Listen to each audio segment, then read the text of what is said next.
I hope you have all your trick-or-treating done, because now it's time for the BananaLaser's Halloween special. Lock your doors, bolt your windows, and turn off the lights. A man who police believe to be deceased serial killer Michael Myers hostage now identified as Laurie Strode. Miss Strode allegedly shot and killed 19, believed to represent the 19-year cycle of the moon. It weighs more than 5 tons, making its disappearance a mystery. Haddonfield has just made the grisly discovery of 3 bodies in the upstairs bedrooms of this house. It appears that the murders took place sometime early this evening. Death has come to your little town, Sheriff. Welcome, Laser Nation, to the BananaLaser Horror Podcast, the podcast that has to be peeled to be believed exclusively at horrorphilia.com with your trio of sexy hosts, Alex Edwards. Yeah, asshole. Woo! Dave Z. Hey, yo! I'm a pretty simple guy. And Matt Wazell. Matt Wazell. The potassium starts now.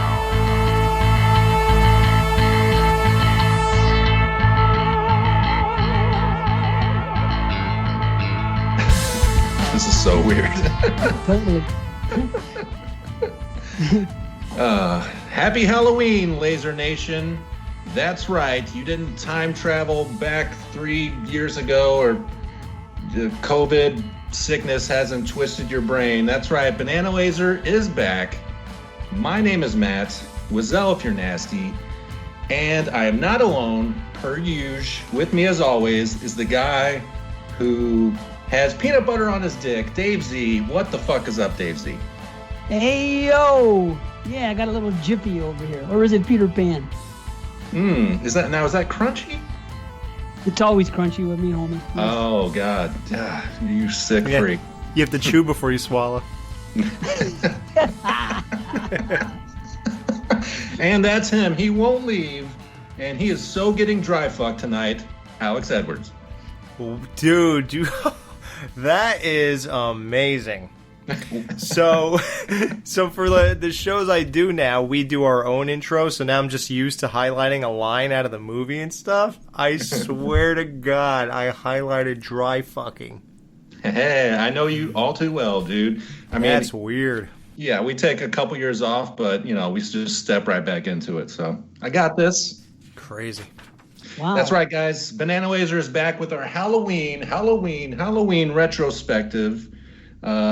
Since we had a new Halloween come out 2 years ago, we thought, hey, what better year would be it would be better to review Halloween than 2020. It's just really ripe for BL to come back and record a review for Halloween. Well, let's tell them our original plan, though. Do it. Oh. Yeah, well, what's going to happen, 2 years ago? Well, no.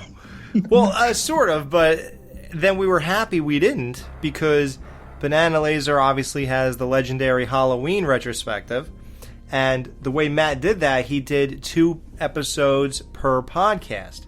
So this year we're all excited. We were talking back in April or so, and we were like, this year, man, BananaLaser comes back in October for the Halloween retrospective. We could do 2018, and then when Halloween Kills comes out, we drop that right together, and the poll will be released right before Halloween. It'll be just like all the other 2-parter Halloween things we do. So we were like, yeah, great, this is gonna be great. Then all of a sudden we get the big news. Guess what, assholes? You ain't getting jack shit. You ain't getting movies ever again. So unless you want to pay $25 for it, Jesus. But you know what? This is cool, because now we're doing something for the listeners that are kind of depressed about not the movie not coming out. Now we get a surprise BananaLaser episode. So yeah. What Way the to hell? put a yellow lining on it. Yeah. Yeah. So hope you're all are happy, because I'm not even going to discuss that Halloween Kills situation, because I'll get all hot under the collar and start cursing and go crazy. Please don't do that. This is a non-cursing show, as you know. I've found my fate since episode 57. This is actually episode 58, if you guys can believe it or not. Now counting any of our commentaries or anything like that, but 58 episodes. We're climbing, baby. One day we'll get to those exploding heads and skeleton crew numbers, and we'll get up there. I mean, give us like 10 years. Okay, let's agree now to have 100 episodes, and then that'll be the 100th. No one's ever done it. No one's ever done 100 episodes and then just retired and said, we're not going to put out any content ever again. Nothing. That's what we should do. We should get to 100 episodes, even if they're like 15-minute episodes. I was going to say, can it be 5 minutes long? Yeah, I'll do that. Yeah. And half the episode will be the intro and the outro. Yeah. Okay, that's it. See ya. Yep. Yeah, and unfortunately, I'm coming... I mean, it's a little strange because you guys have reviewed this film on your respective podcasts. So I'm going to probably, which, you know, I don't even remember what you guys said about it, but I'm probably going to bring up a lot of stuff that you guys are going to be like, well, yeah, I said this on my podcast and we figured it out. Here you go. So. Oh, wow. You noticed that? That's great. No, well, I'll tell you what, I did something this time around that I've never done before. I usually, when I'm doing like the review I already did on another show for another show, I always just pull out my old notebook and just look at it again, and I kind of build off of what other people say more than exactly what I wrote down. So this time, for the first time ever, I took notes all over again for the same movie I already did. So it's a fresh set of notes, and it's my new perspective. Yeah. Well, what I'm doing is, since we tried to do this previously, I watched the movie, but then I just didn't write any notes, and I pulled out my old notebook with all my pages of notes here. And I'm just like, I got the notes right here. It'll be fine. And now I'm like, I can't read my handwriting to save my life. Pumpkin. Okay, got it. Wait a minute. I'm confused. Wait, when did you take notes for this movie before? We were going to do it, I think, 2 years ago. Oh, you're talking about from two. Okay. Yeah, I think so. Yes, we were. That was the plan. Okay, now I get it. I was like, wait a minute. Do you have some phantom podcast I don't know about? When did you do this? What are you talking about? Oh, you haven't heard of Laser Banana? Yeah, it comes out every Tuesday. My co-host is Tom Cruise and Mahoney. Maybe it was a local show. Maybe he was like doing like a local show in St. Louis, like at the bars, which is like a live podcast. Imagine that we didn't know about it. He was doing it with like, you know, some random jabroni. They're up on the stage. Hey, this is whatever. Halloween 2018. And he's there with his notes. Podcast from a bar. I'm like raking in the cash. Yeah. He has like a wine glass on top of the People put dollars in it. Do you guys remember? I think it was like 2000. I'm gonna say 14 or more 15. I think we did all those Halloween shows. Like we did Halloween again. Like we retreaded everything. I think was it called Halloween Returns or something? We did 3 of them. I love those shows. I listen to those now. I don't even listen to the retro. I listen to those now. That's how much I love those shows. That's what I listen to as well. I love it because I think Alex is like ankle deep in like Miller High Life and shit. Wow, thanks. So, do you know that on those shows is where I totally knocked Dave's idea of everything this movie became? You see? Oh, really? Like, he was like, they should do a new movie where, you know what, fuck all this other stuff. Laurie's back, and she's living in Haddonfield, and she's like a babysitter still or something. Like, he said something weird. No, I said she has a daughter or a granddaughter who's the babysitter this time. She's just there. Yeah. Right. And he wanted, like, all this stuff that I was like, oh, come on. They would never really do that. Like, why would Laurie still live there 40 years later? Like, number one, she'd get out of Haddonfield regardless. Nothing to do with Michael or whatever. And then like, that being on top of the whole, you know, growing up thing, of course she'd get out of there. So H2O made perfect sense. That was exactly what Laurie would do. And then they make a new movie, and nope, they're going to do what Dave said. See? Wipe out all the canon. Yeah, start fresh. That's awesome. I don't remember you saying that, Dave. Here's what I said. I can remember this. I said that she should now remember this is 2014, and I wouldn't have called her a grandmother at the time, but what I would have said was Hag. She comes back to Haddonfield because one of her parents is sick. And she has to, nurse them or whatever, take care of them. The father passed away a few years prior. The mother is here and she's sick. So, she has to come home and take care of her and settle the estate and everything else and, be out here. So it's a good reason to have her back. And then she could have her daughter with her, and her daughter could be babysitting or something else like that. And that's a reason to get her back in Haddonfield. And you know what? I wish they would have done that. This movie should have, well, we're not into it yet, but I think it would have been better suited if they concentrated just on kids babysitting. But Alex would probably shit on that idea. I don't know. Oh, yeah. Matt, we never really got your take, and I'm sure everyone's dying to hear what you think. Mm-hmm. What do you think of them wiping out Halloween 2, H2O, and Halloween 8? Well, nobody cares about that. But Halloween 2 and H2O, what do you think about that? We've all lived through wiping out 4 through 6. But now we're like Jamie Lee Curtis. People are like, this bitch, she goes and she just completely erases everything they can because she's back. It's like, she erased her own shit. You can't get mad at her anymore. So, right now she did it to herself. So, what do you think about Halloween 2 and H2O disappearing now? Well, I mean, this franchise has always been like a choose-your-own-adventure kind of thing. I absolutely love the idea because you get rid of for nothing else, you get rid of the family element. Now, I don't know how you sustain that in the next 2 sequels. Obviously, they have a plan, but that's my only concern moving forward. But I absolutely love the idea of it. And yeah, when this film came out, this film ranks pretty high on my ratings of my ranking of Halloween films. So it's one of the most rewatchable ones that I can think of. How many times have you watched it? Oh, 15. I was gonna say. I knew you'd remember that. 13, part 2. It's his favorite one. You watched it 15 times. Yeah, I love this one. I watched it 15 times, probably. The only difference is Friday 2 came out in 1981. Yeah. He did this in 2 years now. So I should be on, my 3rd viewing. Right. Actually, I went to the theater 2 nights in a row to see it. I went once by myself and then with a group of people the next night. So, it was a great experience.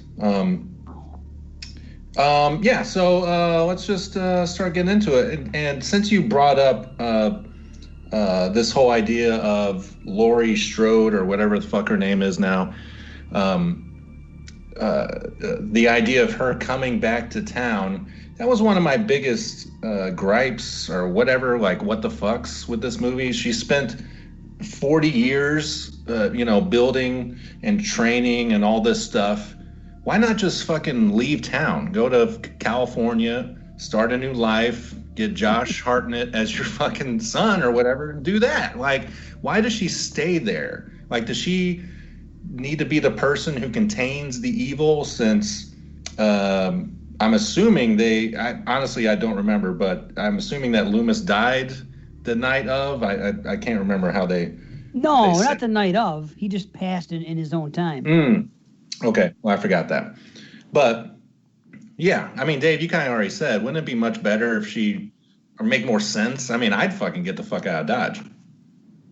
I think she stayed because what she said, that she prayed for him to escape so she could kill him. She wanted to be there. She wanted to take him out. She wanted to kill him, and she was going to make sure, if it was at all possible, if perchance he should escape because he did it once before, that she wanted to take him out. She wanted to be, because she's probably not going to get over what she went through until he's dead. It's almost kind of like Loomis. She kind of is really the new Loomis in a way. She's obsessed with him. Think about that. 40 years just waiting for a glimpse of him. So that's a long time, dude. Yeah. I thought she said the other guy was the new Loomis. Zartan or whatever, Cobra Commander or something. Yeah. He's Turkish Loomis, yeah. Dr. Satan. The bus lost control after Michael overtook the first guard and the driver. He's no longer dormant. He only knows how to keep moving and to keep killing. And he will kill again unless he's captured. Come with me for a minute. You sit still. Well, I was sitting still anyway. What do you mean? He's an asset. He's not an asset, he's a liability. No, he's going on his hunt. Nobody knows Myers better than he does. Oh, thank you. You want me to take this injured civilian to go look for a psychopathic serial killer? Sheriff, Frank, what are we doing? We don't need your help right now, Laurie. You're just standing here. Please do something. Excuse me, officers. Laurie Strode. Laurie Strode, meet Dr. Sertain. I'm Michael's doctor, Ranbir Sartain. Oh, you're the new Loomis. I read everything about you and Michael. Everything. Did you know our friend Hawkins here was the first responding deputy when Michael was apprehended in 1978? You stopped Loomis from killing Michael that night. Do you know that I pray every night that he would escape What the hell do you do that for? so I can kill him? Well, that was a dumb thing to pray for. I'm glad you said that because I think I did this on Skeleton Crew, but I'll do it here with you guys and see what you think. There we go. Here we I go. have to. No, this is like one of those talking points. It's not Right. actually, in a review. But do you think that the Laurie Strode of H2O makes way more sense and seems more realistic and organic than the Laurie Strode of this movie? I feel like it could go either way. I mean, she was so young during the events of the first film that, I mean, it's like fight or flight kind of thing. And so I feel like either way is perfectly acceptable. That being said, I don't really like the long hair Laurie Strode as an older one. I know, Dave, that you love with the long hair, but I just don't. It just doesn't gel with me. Right. Yeah, and they're just doing what they did in that glimpse of Halloween Resurrection where they gave her classic Laurie hair before they killed her off. Like, that's all they're doing here, making it so she's recognizable again. And that's another thing I liked about H2O, is that, no, she moved on. She's not going to walk around with the same haircut she had when she was 17. Like, there's so many things, like... And what made H2O so great with her character development was, like, she was an alcoholic, which was great, and she had a gun, which is about all you could do, really. And think about this, like, she moved on and made a great life for herself, and that was her brother. Like, and she experienced Halloween 2. So in this, this whole thing, she only experienced that first night. She only knew about Michael for 20 minutes, and then Loomis shot him off the balcony, and that was it, apparently. So 20 minutes is all she dealt with, and he was a complete stranger to her in this whole world. So this doesn't make any sense to me. Like, and I'm not just starting my bashing or anything, but when I do look at the overall, like, Laurie character, this does not do it for me. Like, the H2O one is really the true one and the way to go in my eyes, and it worked perfect, and it felt so real. And she was paranoid enough where she'd see him sometimes, where she'd close her eyes or just think or see people in the shadows. Like, that was enough. This one is, like, obsessed. It's all she thinks about. And it's like, honey, you are weird. She has become, like, some toothless redneck living in the woods and, like, building this saw house with all these contraptions and... I don't know, and her overall plan is to burn your own house down? That's the best thing you can come up with? Like, how about doing something that doesn't destroy your life too? You know, you could lock him in the basement and like pour acid on him or something. I don't know. Like, do something. I'll just shoot him up with a machine gun. Like, why are you burning your house down? Well, Like, and according to her daughter, she kind of destroyed her childhood as well, just because she was like a doomsday prepper almost. Indeed. Well, let me say something about this, because I respect what you're trying to say, or that you prefer the H2O character, Alex. I get that. I have to disagree on that. I will agree with some of the things you are saying about she only knew him for 20 minutes, and that her end game was burning the house down, and that seems extreme and all that. For the sake of movie, I guess they had to do some of that stuff. But this is what it is to me, and I said it before. When I watch H2O, and it's more than just the hair. It's just, she seems so far removed from that person. It always seemed to me like I was watching Jamie Lee Curtis, the way she would be in any movie in the 90s if she were on it, when I watched H2O. And it just, her mannerisms, the way she was so far removed from what her base of her person. I understand there's a reason why, because she went through trauma. I get that. But when I watch this movie, that really does seem like Laurie. And I do think for me, it's more than just the hair. It's just, she's a little more subdued in the way she speaks, some of her mannerisms. When I watch that, I picture Laurie from 1978 too, becoming this person. And I could never make the same connection with H2O. But again, there you go, H2O. You were happy with that, and I'm happy with the portrayal here. I still have problems with the movie, but as far as Laurie's concerned, I really love that. She definitely seemed like Laurie to me. I do have issues with the film, but not her. I like her. She's more sympathetic in this movie to me as well. I don't know. So either way. So Alex feels one way, I feel the other, and Matt's kind of like take it or leave it on both. Well, I just feel like the character could have gone either way, so I can justify it in my head. Now, I do think the H2O Laurie is definitely my favorite. She seems more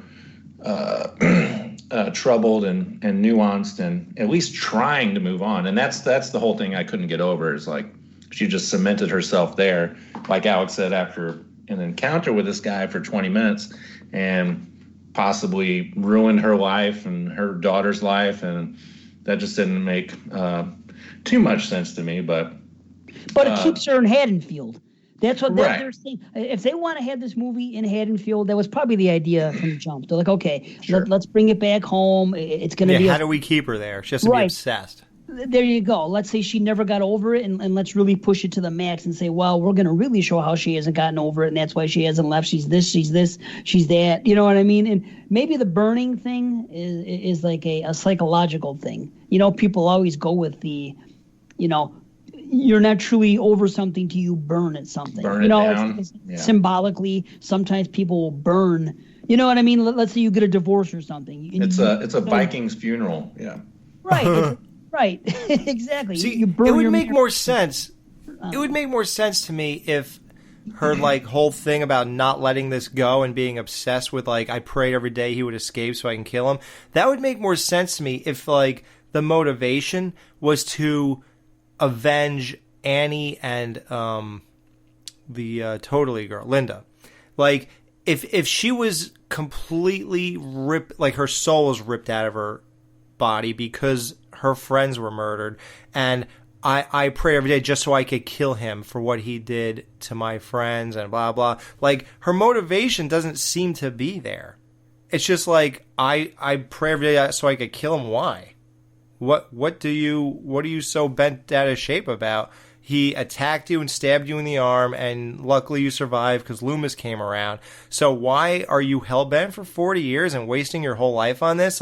Shouldn't your friends at least be your motivation? The people you lost, or the devastation of that kind of thing? I think they are. I just think it's implied. I don't think she has to have. Maybe they thought it would be too forceful if she mentioned. If she looked at pictures of them or something. I mean, yeah, maybe they thought it'd be too much. I guess they're just supposed to looking at this as the sequel of part 1 and disregarding everything else. I guess it's just kind of supposed to be implied that not only did he kill her friends, he made her grow up in a way. Like she was a happy-go-lucky teenager worried about teenage things, and overnight her whole world got turned upside down and all her friends got killed.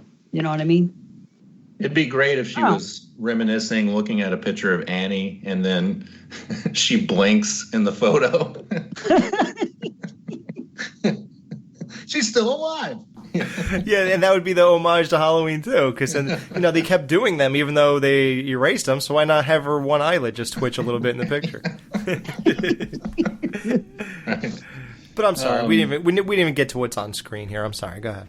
No, it's all good. So, well, I do have another question. So we start off at Smith's Grove with these podcasters, and I want to talk about them in a second. But did I miss something? Did they just glaze over the fact that he got caught, right? And we're supposed to assume that nothing insane happened, that they just found him and picked him up, and then that was it? Okay, got you. Hopefully Loomis was the one who actually did it, and maybe the next was about to have some flashbacks or something. Well, they said that. They said in the movie that the first cop that showed up on the scene, I forget his name, but he's like the older, whatever. The guy with that weird bubble on his head. Yes, Bubble Boy. He showed up, and he was gonna he prevented Loomis from killing him. He was the first one on site. Okay, I totally missed that. I gotta turn the sound on when I watch these movies. Put the subtitles like Brandon Orlick. I love subtitles. I said recently. Oh, you're addicted to them, right? I am too. I love them. Yeah. I do every once in a while. Yeah, it helps understand some shit. Yeah. Not too bright. Right. Shit. Dave, you can read? Holy shit! This is new stuff. He reads his own notes. I can't believe it. Yeah. Well, he did write a lot of those BananaLaser scripts back in the day, so I guess that makes sense. He can speak. He just chooses not to. I'd love to stand closer to him, if I may. Get a sense of his awareness or lack of awareness. Oh, make no mistake, he's aware. He was watching you as you arrived. Perhaps you'd like to tie your left shoelace? Mr. Tovoli here, the gentleman with the umbrella, has a fixation for such things. Underestimate no one. Okay, now step up to the yellow line. And no further. Do not cross the line under any circumstances. Michael? Michael? I've got some people who'd like to meet you. Hello, Michael. My name is Aaron Corey. I've been following your case for years and still know very little about you. I'd like to know more. About that night. About those involved.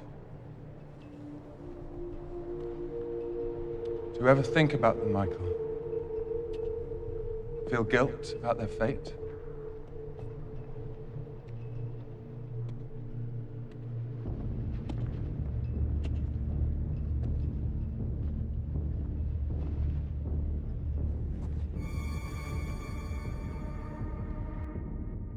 So yeah, the opening at Smith's Grove with these podcasters, I know a lot of people feel like what I've heard, it's forced, it doesn't seem to gel with the movie, but I actually like it. I like these actors. I like the whole idea.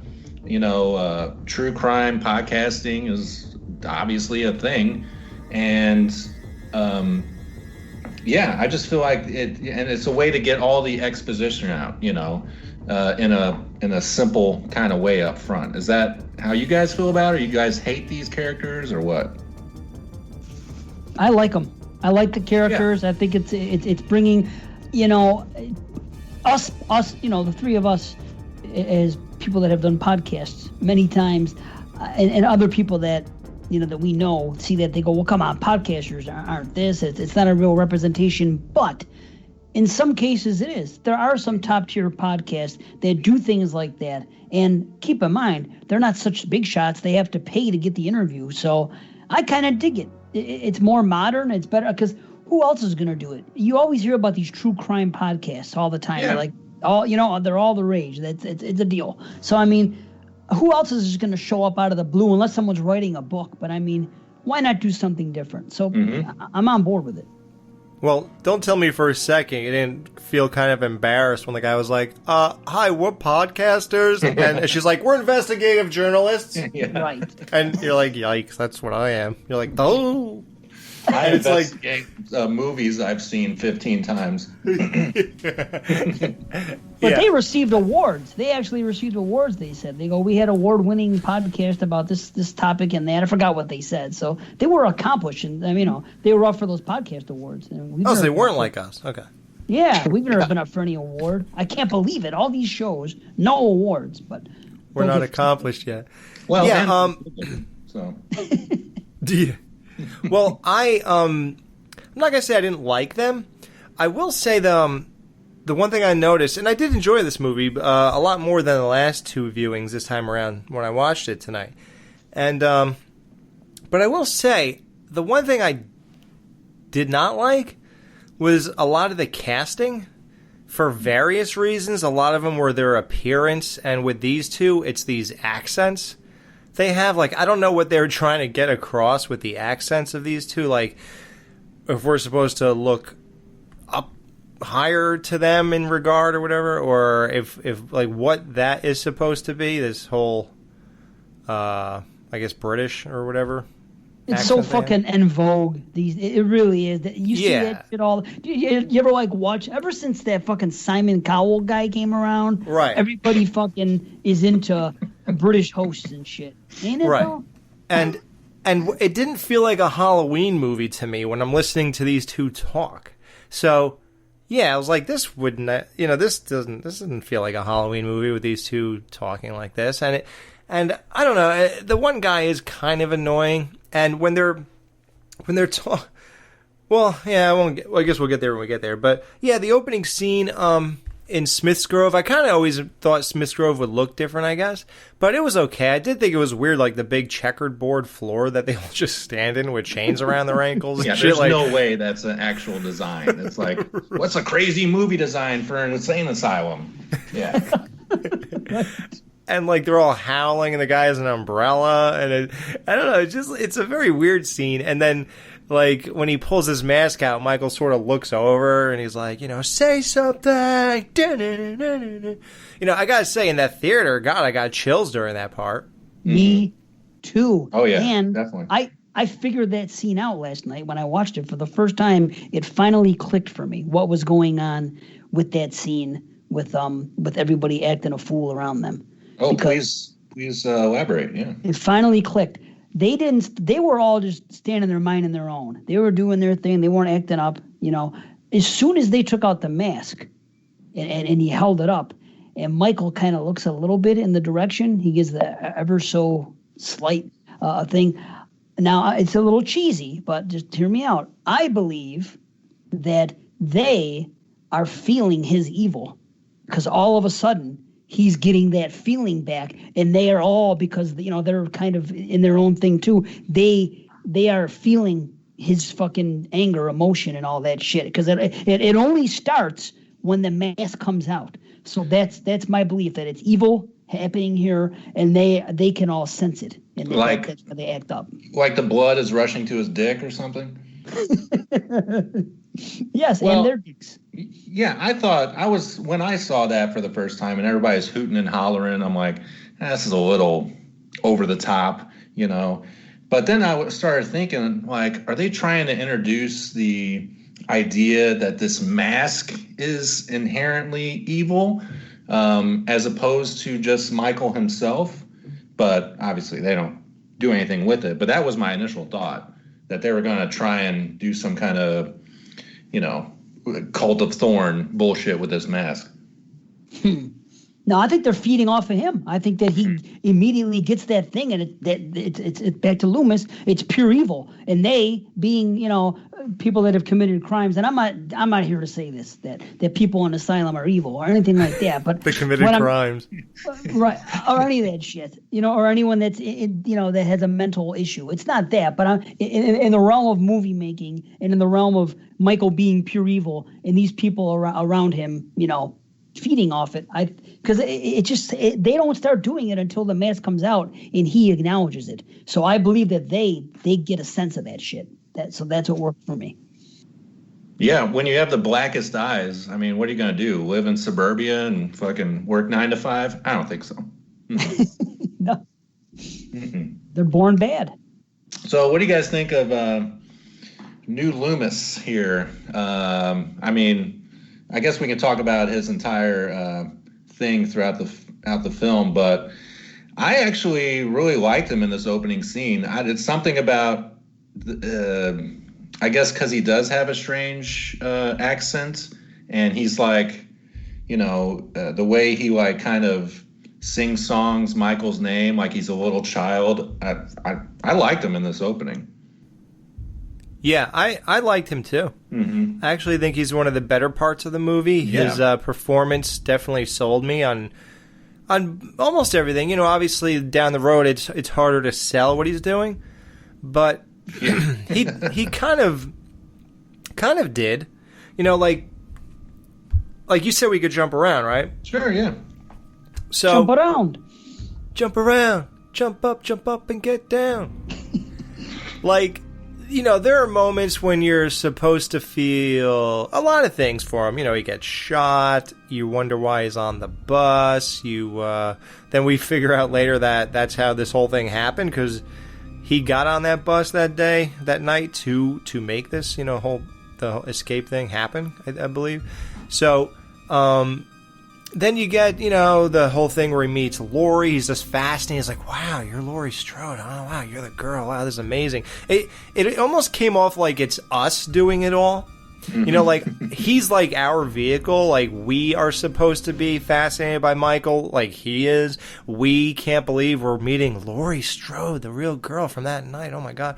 And then we just want him to talk. We're willing to let people fuck around with him with a mask just to, even though you're kind of agitating him, just to get a reaction out of him. Like anything he's willing to do to get something from Michael, because he's got nothing for 40 years. How he can maintain this interest, I don't know. I don't know if I can maintain interest in anything that long. But so like when he does this whole switcheroo at towards the end where he stabs this cop. People are like, this is ridiculous. This is the dumbest thing. It's so movie-like. And I'm like, no, it's just like a guy like Michael J. Well, he's definitely killed someone, yeah. He would definitely do this. Yeah. And I'm not insulting him or anything, but he knows it. He would say he'd be the first one to agree. Like, he's that kind of guy that he would do something like that. Like, he would kill, and he's so like nutty and into things that he would take it that far. And so that's what Sartain is. He's us who got a PhD, but a little less sane than us, because we leave it at entertainment. But he went all out with it. So yeah, it was an interesting character arc for him throughout the whole thing. But I bought it. But there are some parts of like his whole thing later on that we'll get to that are so hilarious if you really think about them, and how you could see why they cut away with the camera on some stuff. So that Michael J has tried to wear those Daniel Harris pants that he has too. He tried to squeeze into those sons of bitches. He did. Oh, he had to. I would have taken those pants and just put them on like a blow up down instead. Oh my God! Cut the crotch out. Yeah, wear crotchless panties and bark like a dog. Dude, I love Zartan. I think I'll say this. I think it makes sense. I think that because look how crazy Loomis was. He's the only guy that spent time with them. Okay, and you see how obsessed he was with it. It only makes sense that another doctor that got to spend any significant time with him would also be driven mad in his own right. And But now on top of it, he's got this jealousy thing because he says it right off the bat. He's like, Dr. Loomis was the only one to see him in the wild or something. So he already planted that seed in the first 5 minutes of meeting him. So like, oh, and then you see, now in retrospect, you see that. But, you know, he talked about it a couple times.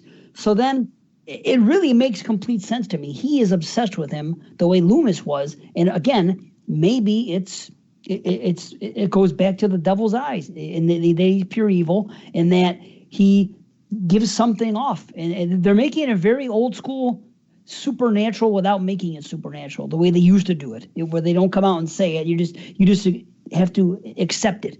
And that's what I think. And I like the Zartan character for that reason. And of course, later on with that scene is probably the second funniest scene in the history of the Halloween franchise, with some of the things that go on during it. It's the only time throughout the whole hour and 50 minutes or whatever long movie this is where I laugh out.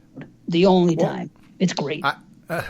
I think it's funny that Loomis had a jerk-off room, and that's how the picture stuck to the wall. But, I mean, you want to say that about Loomis. We could go on forever with Zartan. I think there's like a Nightmare 2 thing going on with this guy. With Michael. He's probably jerking off and, like, smearing his semen on Michael because he's not doing anything. So, but I agree with everything you said about the doctor. I love his character. My only gripe, and it's kind of a small one, is and this happens in, I think, Rob Zombie's Halloween, but anytime any other character, or like when young Michael in Rob Zombie's Halloween puts that mask on, it just doesn't. I'm totally just like wiped out. I'm taken out of it. When Zartan puts that mask on, I just start laughing. He looks so stupid. Like, I get why he does it, you know. He wants to feel that energy, that rush or whatever. But aesthetically, it looks fucking retarded. I just can't stand it. Yeah, but it's funny. That's what I'm saying. I think I'm laughing at him, but I'm still entertained by it. I guess so. Yeah. Mm-hmm. I think the funniest part is when after he puts the mask on is one thing. It's more like a WTF. You're like, what the fuck? Because the first time you see it, maybe it's not funny the first time. You're just confused by it. But then it cuts for a second, and the next scene is him pulling them on the side. Okay, that's where I was getting to. Okay, so listen. It's so fucking funny. If you pay attention to the framing of that whole ordeal, there is no fucking way he's dragging Michael Myers into the back of that police car with one fucking arm. Like, and he does it in this lightning speed. It's like, whoa, what just happened? You're telling me that just now you put Michael Myers back there? And then you threw the mask on him? Like, get the fuck out of here. No, you did not just do that. And if you notice the framing, they are not willing to show you how this just took place. Oh, hell no. Move along. Oh, yeah, it's like from his chin up. And it's like, oh, so we're not going to see you actually put him in the back. Okay.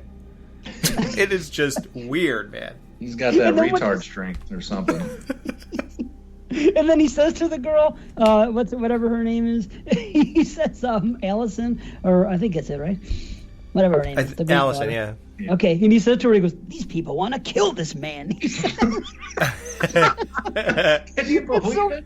It's so fucking funny. Can you believe he hit him with this car? Oh, and that's the other thing. That when this guy hits Michael with the car, like, I guess we didn't learn anything from Ben Tramer, right? Like, it might not be him.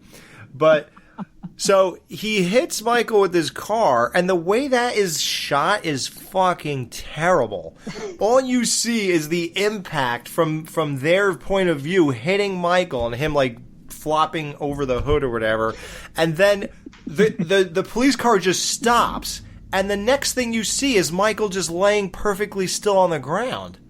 Like, is there no shot where we're going to see, like, him flying off of it once they hit the brakes and he goes crashing into trees or fences or something cool? You're telling me you just hit him with the fucking car and then the next scene he's just laying there and the car stopped? It just happened. The sun was coming up and they couldn't film anymore, probably. Right. Like, that's a great what just happened? Like, Ben Tramer, this scene was fucking amazing because you saw everything. All I can do is laugh at the Ben Tramer scene now since that fucking show. It's so funny because it never occurred to me, why was the cops driving that fast? I don't. So here we are. What is the funniest scene? To me, these are the top 3 unintentionally funny scenes in all of Halloween. Now, Ben Tramer from Halloween 2, the nurse from Rob Zombie's H2, who starts screaming a minute after being sliced, or Dr. Zartane freaking putting the mask on and pulling the guy. That's fucking gold, I'm telling you.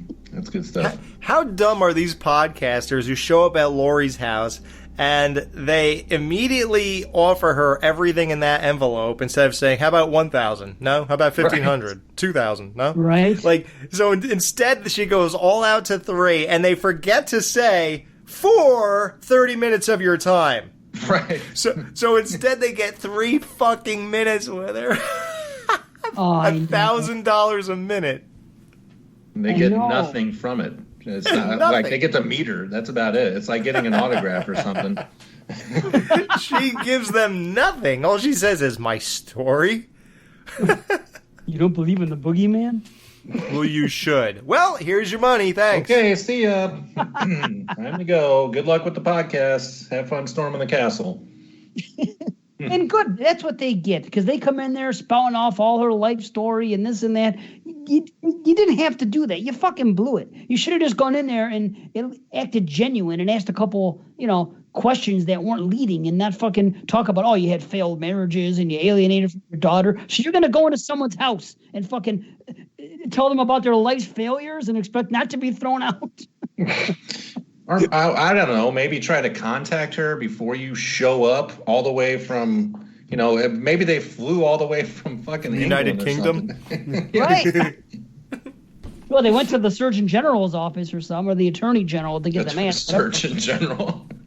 Yeah, the cigarette Is this guy. Healthy? Is it okay that Deborah Hill smoked with this mask under her pillow? Oh, shit. Surgeon General. Don't be in a rush to stick it up your crack. BananaLaser will be right back. Later tonight on the Horror Philly Network, John Carpenter's Halloween. Here's a clip. You know, it's totally insane. I have 3 movies to watch for the show, the game in the afternoon, I get my hair dyed at 5, and the dances at 8. I'll be totally wiped out. I think you have too much to do tomorrow. Totally. As usual, I don't have anything to do. That's your own fault, and I don't feel a bit sorry for you. Hey, Matt, Dave, why didn't you wait for me? We did. 15 minutes. You totally never showed up. That's not true. Here I am. What's wrong, Alex? You're not smiling. Never smiling again. Montgomery dragged me to 30 more groups today. Exploring uncharted territory? It's been totally charted. I just blocked them. Good. Then I got caught throwing eggs and soaping windows. The cops are on my ass. I can't get drunk tonight. Hey, wait a minute. I thought you were babysitting tonight. The only reason he babysits is to have a place to... Shit! I have a place for that. I forgot my notebook. Who cares? I always forget my books. I forget my Hustler, Blacktail, Mature Midgets, Cum Sluts. Oh, who needs books anyways? I have my laptop. Isn't that Mahoney? I think he got loose. I don't think so.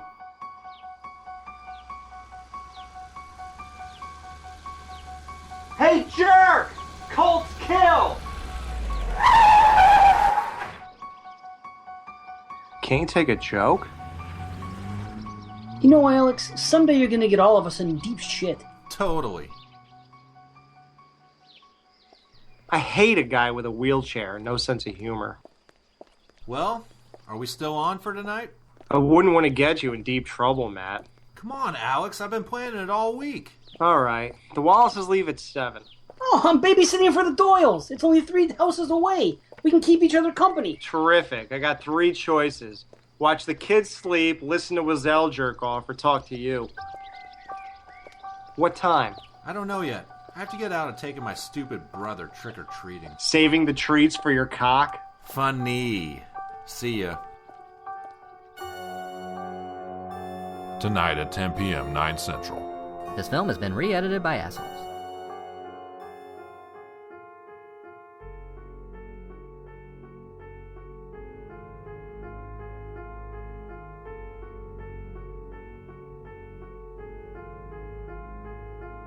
So my mom's a liar. What happened? She said that she invited my grandmother tonight, but she didn't. I mean, she never even contacted her. How do you know? Because I called her myself. That's bullshit. Yeah. Dude, what's your mom's deal? Why would she say that? She just tries to keep me away from her. Everyone in my family, like, turns into total nutcase this time of year.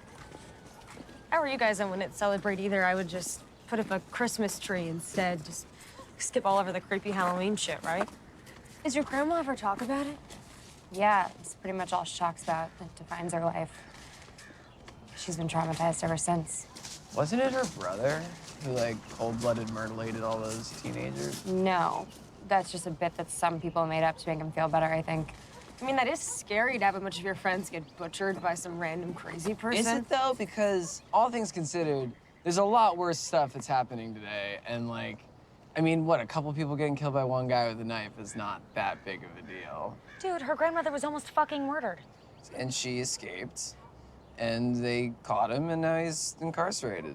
I'm just saying, like, by today's standards. Just shut the fuck up, Dave. Shut up. Oh, I'm sorry. Yeah, shut up, Dave. I think they say one thing that I can't figure out. I didn't actually look into it that much, but they talk about that night that Michael, did his thing. He killed 5 people. Now, okay, so there's Annie, there's Totally, there's Bob. The guy at the train tracks, he slit his throat. Okay, right, and he got his uniform or whatever. Right. And then... one more. Am I fucking am I stupid? I feel like I'm stupid. Hold on, let's think about this. I guess we all are. There's Bob. Oh, wait, does Bob get killed? No, we don't even get... He gets the wall. Come on, one of the most... No, not Bob. Paul. We don't meet Paul. Bob Paul. Right. Bob Paul with John Carpenter. So we get Does Paul. he kill Tommy Doyle? I wish. Wait a minute. You're right, because I thought of the fucking guy right away from the gas station. When he escaped the first night. No, okay, so nobody kill there. none of those people. All right. Who was the 5th? Let's see here. Oh, the dog. Are they counting him as a person? 4 people and a dog were brutally murdered that night in Haddonfield. Okay, and I want to go to something. So, this is talking about a whole nother movie, Halloween. Even though this is called Halloween, yes. I'm actually talking about the movies called the Halloween. Third, fuck it. The third one ago, yeah. When Loomis says he got hungry, there is no way he's talking about Michael eating a dog raw. Michael is not like... They never mentioned anything about like these weird... Like the weird thing is they say he just sat there and didn't move, didn't do anything. Like, how did he eat? How did he piss? How did he shit? Like, if you don't do anything, or you have to do something to make all those 3 things happen, right?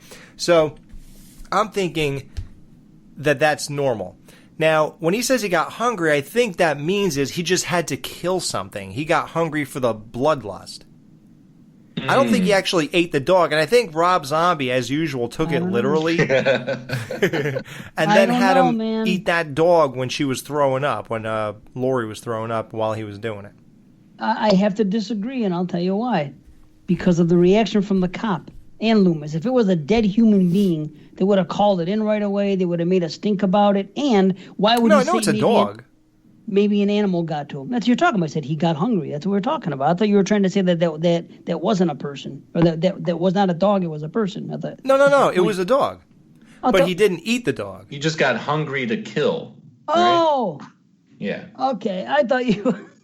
Oh yeah, maybe. Yeah, I thought maybe hungry to kill made sense too. Okay. Yeah, you're right though. They fucked up because they were thinking of the movie. They fucked up. They were thinking of Judith Myers, who wasn't killed in 1978. She was. Oh. But still, the 5 people. I don't think she'd be talking about Judith Myers, which happened years before. Right. But I'm thinking 15 years earlier. I wish I knew the phrasing of how they put it. So I just wrote down 5 people. What the fuck? So. Oh, you know what? Maybe who said they killed 5 people? Was it the kids when they were walking to school in the morning? No, it was while they were in the talking to Laurie, the podcasters. Killed 5 people. Okay, so they're probably talking about her then. They're probably talking about Judith Myers. Okay. Okay. Well, Crisis averted. Okay, cool. Got it. I was getting ready to write the Surgeon General. Hey, man, you fucked up. Yeah. Eating dog can be hazardous to your health. He got hungry. Yeah, so then we're introduced to, the new family and stuff, and the new, the granddaughter. I actually like her in this movie. She doesn't really do much for me either way. I don't dislike her. I don't, I'm not that enthralled with her or anything like that. I find her parents a little too much at times. Right. It's like, and there's other characters like this too, where it's like, and obviously it's an updated, it's a modern movie, so they're, characters are quippy more often and stuff like that. But yeah. I don't know. I got peanut butter on my penis.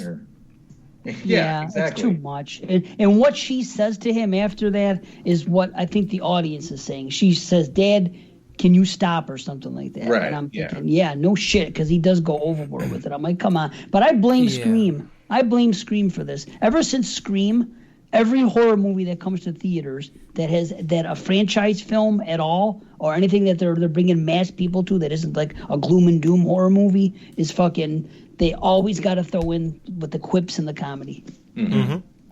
Yeah, the quips are they make a movie time stamped. Right. And when it is time stamped, you get the eye rollers. Like, you want me to see and clip my nasty ass toenail? Blah, blah. It's like, yeah, is that what kids do now? Yeah, it's great. Or like, oh, I know you're talking about smoking weed. I know you're talking about smoking weed. You're talking about the ganja, whatever the fuck he said. Mm-hmm. Like, or alakazam, or I know what that means. Like, oh, wow, a witty kid who's way too young to be talking about this. That is so fucking adorable. Oh, I thought that was from fucking Willis Wheeler's review you were just doing. You sounded just like him. Holy shit. Oh. Yeah, but I totally, and the dad is trying so hard, and I'm like a wise ass. I can imagine sort of being like him if I was a dad and had a teenage daughter, like trying to be funny or whatever, but I don't know. I don't know, man. And plus, you're not me. You're a movie, and you're supposed to be better than that. Yeah. So, like, what is this? Is this supposed to be funny? I don't know. But I totally get that. Yeah, I just thought it was a bit too much. I mean, if you cut it down like by 50%, I feel like it'd be a little more tolerable. Yeah. But yeah, that kid, I forget his name, but yeah. I mean, I thought he was funny. Don't get me wrong. He shouldn't be in this movie being this funny. He's Dick Halloran. Yeah. Little Dick Halloran. Scream Doc? It's Dick Halloran. Dick Screaming. Dick Screaming, that's it. Exactly. Dick Screaming. That should be our next review. We should do a review of Dr. Sleep. Oh, yeah. Yeah. Just because we did such a memorable Shining one, we should go real in depth on Dr. Sleep. That'd be fun. Interesting. Maybe that should be my last show with you guys. Oh. Because the first one was The Shining, right? Oh, yeah. Episode 100. If we ever get to it. Dr. Sleep. You have to wait, so I can't quit early. Yeah. Right. But you know what, Alex? We talked about this when you were on Exploding Heads. We think it was a good observation by you. I think we're the one that said it, saying how from Halloween to Halloween 2, when you get that Bud character in Halloween 2 making his quips, that wouldn't have been something that people that were fans of the first Halloween, maybe they saw that as too much. Now it's just maybe a product of its time. That's just how kids talk nowadays, and that's just, instead of Tommy Doyle, with his very light smart ass remarks, it's now it's 2020's version or 2018's of Tommy Doyle, and it's just maybe we're just out of touch with. That's just what it is now with these kids. I don't know. It's maybe. Well, you know what I mean? We're not out of touch, but I think the thing is that we know it's cliche in a way. Like him talking like that is very cliche. And, we're not out of touch. We know kids do that. But I think that's why when we see it on screen, it's like, oh, God, so now they're doing the new thing where where kids are too smart for their own good and they're talking to adults like they're adults. And it's like, we all have to live with that. And to watch, I guess we want that escapism or something from these kinds of kids. And now they're here in our stuff. And it's like, ugh, great. Like when Bud's like, I need your pie, come sit on my face, or whatever he says. Like, yeah, people back then might have been like, oh, yeah, I guess that's like that humor that people do now and stuff. But they didn't do that kind of stuff in Halloween 1. I don't know why. What's this is all about, Meanwhile, we all three love Bud. Because maybe we accepted it because by the time we watched these movies, it was done. And that's just how it is. And it's like, it's easier to accept. But now with the new stuff, oh, this is what you did with it? Oh, I don't like that. But if that's how it was when I got here, well, then that's what it is. Some real get off my lawn shit. This ain't my Halloween. But Dave, doesn't your daughter talk about smoking weed and clipping her nasty ass toenails? No, not yet. Thank goodness. No, but what Alex said does ring true. She does talk to us like she's an adult. Mm-hmm. So that is something very common. Of course, we don't just allow it to happen, but when we have to, cut her down to size and say, hey, talk to us like they were your friends, we're your parents. But that is the thing. I think that it's a reflection of modern society and the kids in this country. Sad but true. Mm. Get off my lawn, you crazy kids, with your weed and your pot and your long hair. Yeah. Well, speaking of potheads, what about Allison's friends? You got the dude, the pothead, and then the blonde chick who, excuse me, I think she's pretty smoking. Hopefully she's of age, so I don't get taken away for saying that. Man, I want to fuck that kid. Yeah, we changed. Let's get back to our old ways. Come on. Yeah, but what I mean by of age is that she's not 18 yet. Never stopped us before. She's all good. I checked her out before. Okay. All right, good. It's not a Sandra Friday 2 scenario? Okay. Oh, but aren't you excited about the uncut footage coming? Oh, yeah. Holy shit. Yeah. I kind of forgot about that, but yeah. Mm-hmm. We get to see Sandra full frontal, too. Oh.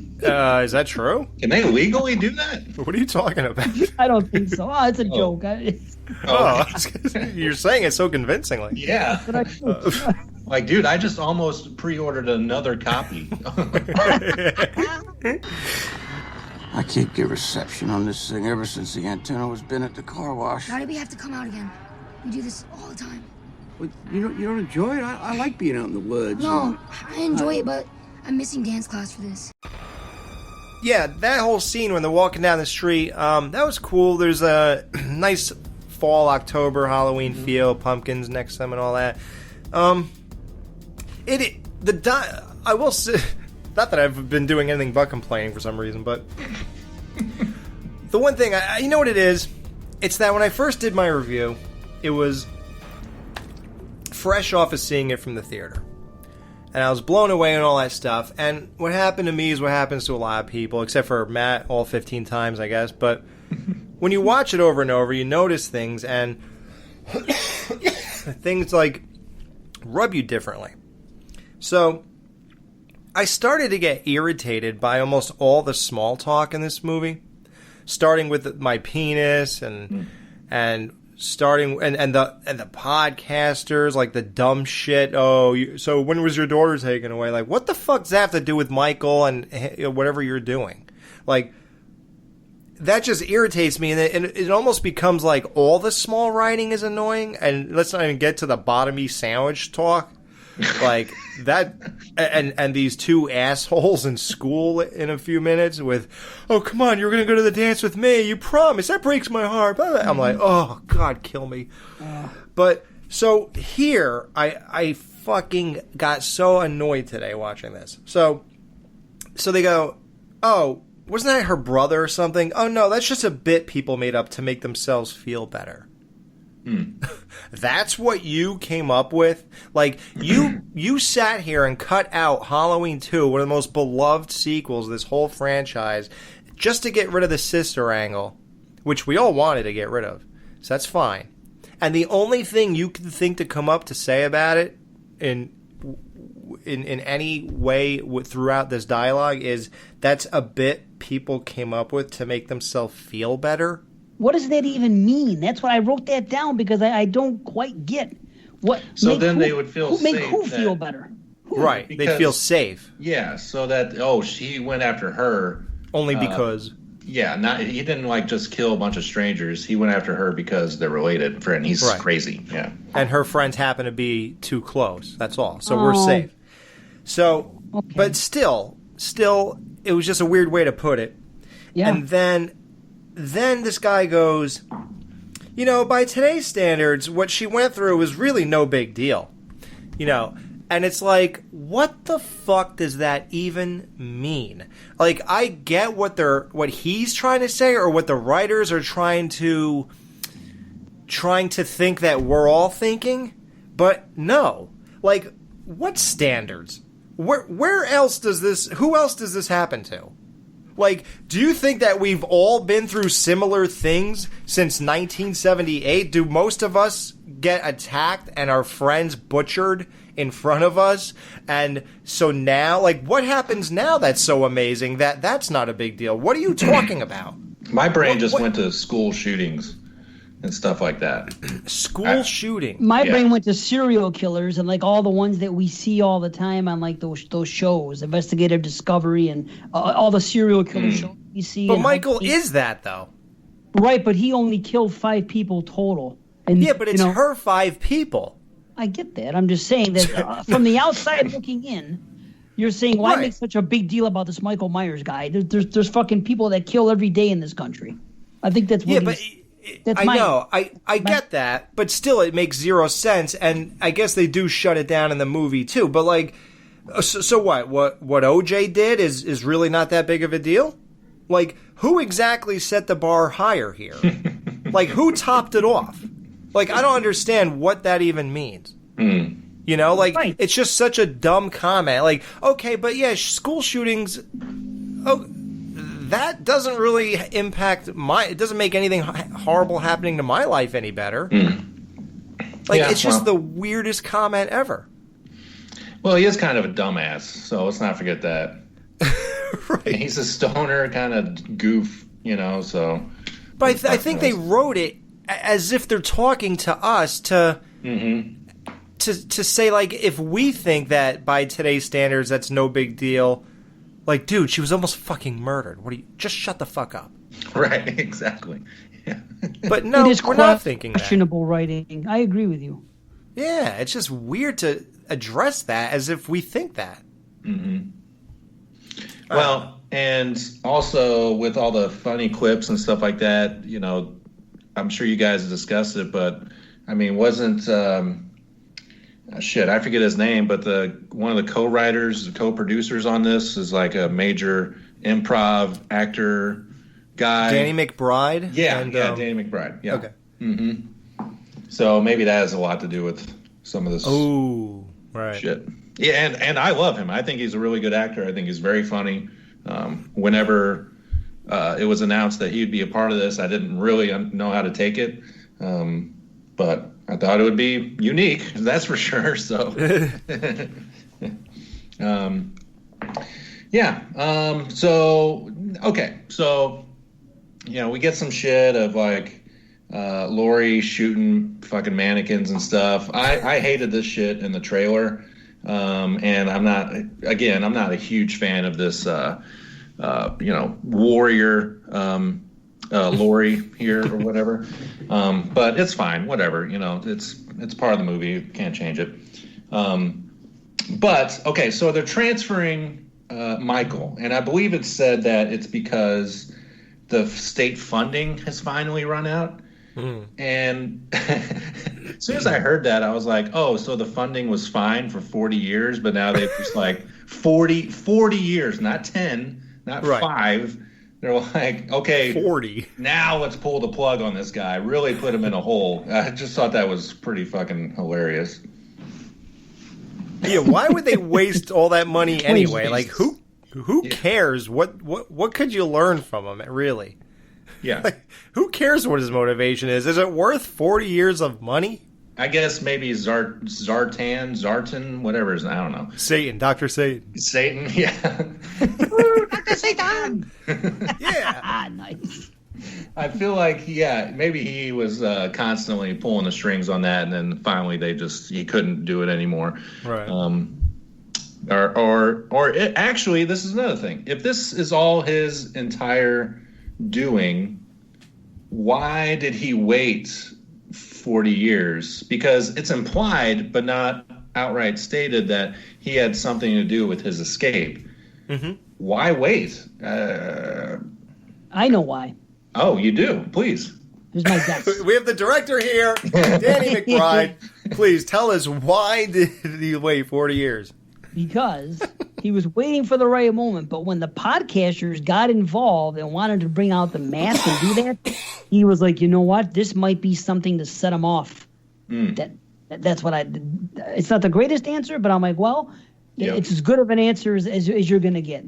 These people, if they come here and they start pushing his buttons, it's never happened before. Nobody comes in to talk to Michael Myers, I'm sure. I think anybody except for him, who I'm sure gave up a long time ago in having any type of communication with them. So all of a sudden, these assholes come around and they're going to start poking the bear. He probably sees this as an opportunity. Hey, you know what?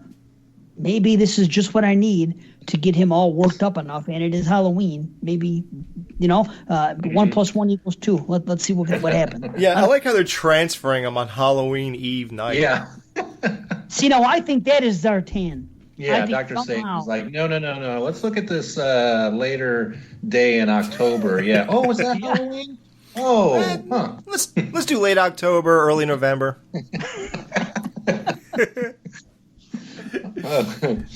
Well, have you guys heard the theory that it was actually Laurie who caused the crash in some manner? That'd be cool if it was. I thought she was with everybody. Wasn't she at the restaurant or something? Well, yeah, I guess so. She was seen whenever they loaded him on the bus. They're drinking in her car. And then the next time you see her, she's in the restaurant. And then next time you see the bus, it's already crashed. So there is, wouldn't she have some kind of reaction to that? To, knowing he's out and about? Mm. Like, come on, let's go get in my house and hide in that thing? Like, why would she... Right about that. Well, yeah, doesn't she do that, though? Doesn't she do that right away? Doesn't she immediately go to her daughter's house and do the mock break-in, and then they come home and they go, hey, boom, you're dead. And she goes, by the way, Michael's escaped. That was before the transfer, I thought. No, that was after the transfer. After the bus. Yeah.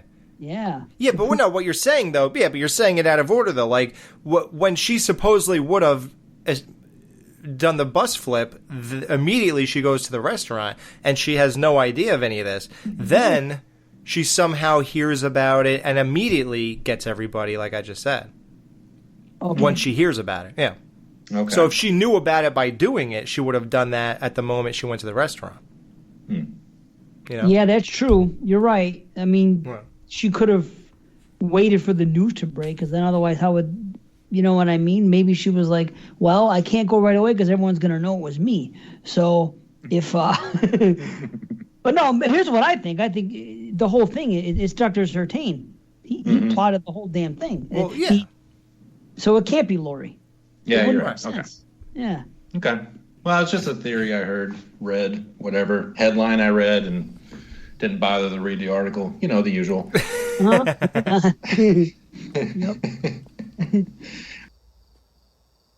Happy Halloween, Mr. Elrod.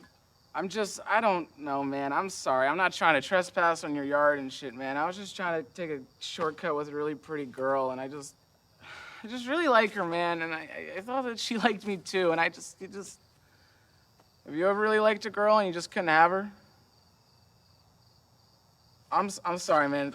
I'll peace out of your hair, man. Thank you for just...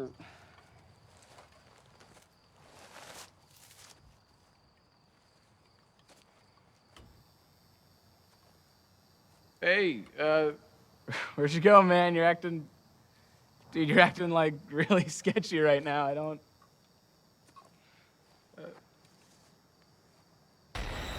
What's up? I'm leaving, right? I don't. So let's talk about a couple other characters. And these guys, Alex, you've already alluded to it, but the boyfriend and the friend, I would love to see so much less of these guys in this movie, especially the friend. Oh my God, Dude, it's so annoying. Doesn't he look like Philip Seymour Hoffman? Oh yeah. Yeah, and I love Philip Seymour Hoffman. I think he was a great actor, but that's what he was reminding me. Yeah. Yeah. Something bothers me about like these guys' skin. Like, I don't know. What are they, chicken? I don't know if it's the close-ups or whatever. Like they're immediately all up in your fucking face. Like when we're at the lockers with them, the close-ups of these two, and like the one is uglier than the other one, and it's like the two ugliest guys, and the fucking hair on this boyfriend of hers is like, it's like sort of long, but not really, and it's curly and wavy, and it has like there's a product in it of some kind, like, and then this fucking big fat face comes up in the middle of the two of them, and it's this fucking guy, and then you get this annoying dialogue of, yeah, oh, dude, you got your chapstick all over me. Oh, it's a little bit of me to carry along the rest of the day. Hey, wait, you're not going to the dance with me? Oh, man, my heart's broken. I really thought And, like, the guy is, like, looking like he's either annoyed or he thinks it is funny. I can't tell because he's a horrible actor. And he just wants to be with his girlfriend at the moment. Like, I don't know, man. But, the two of them, the casting in this movie, between them two, between the two podcasters, and then who's the other annoying cat? Oh, the sheriff with the weird boil on his head or whatever that is. What about the other sheriff that disappears? He reminds the black me of the guy. with the... Yeah, you know what he reminds me of? I think that Duke. guy. No, not even. Well, okay, I can see Duke, but how about that?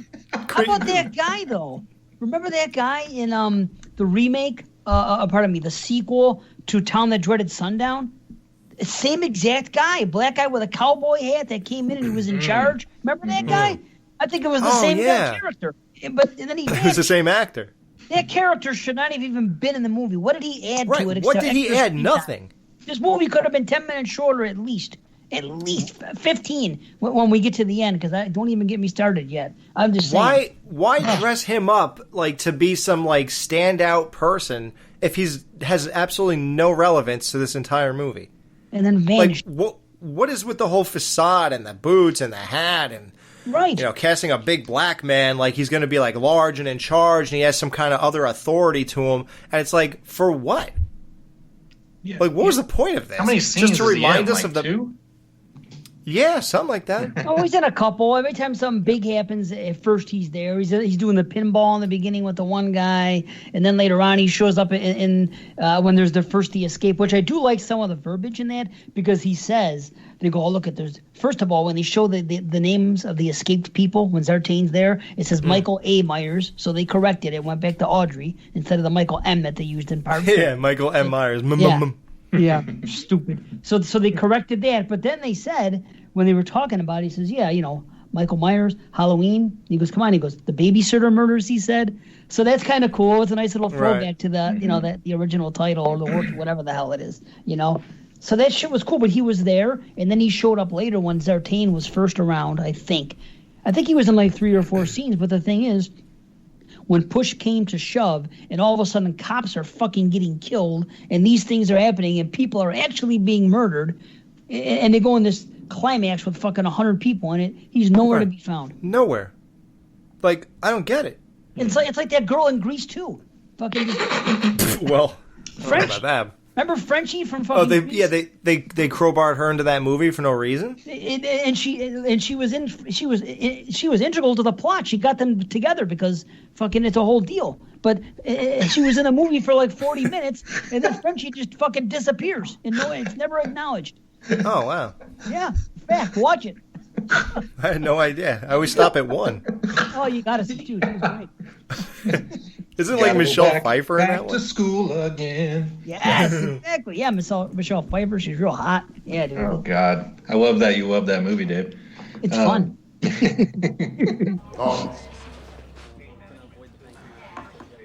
Still checking IDs of the patients we recovered to figure out who's who. Almost all accounted for. 2 of them were checking their emails at a local library. Just found 3 of them holding hands chasing butterflies at a flea market off the 220. Butterflies? Still no idea what really went down.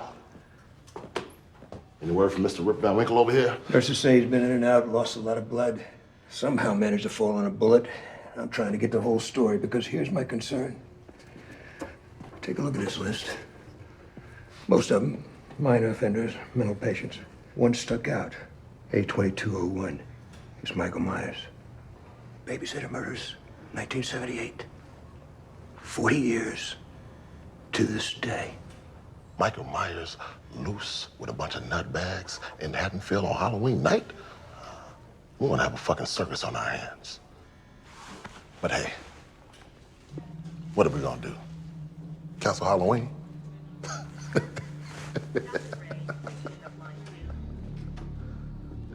And then there's so whenever the crash happens and this initial escape happens, I do like the father and son who stumble upon it. Hey, Dad, I really like dancing. Yeah. Yeah, but we're hunting, boy. Do this shit. I want to dance. I just want to dance. What was he, the guy from Days of Confused? I want to dance, exactly. Yeah. I want to dance. Yeah. Holy shit, his voice was more hoarse than Mr. Ed. Oh, right.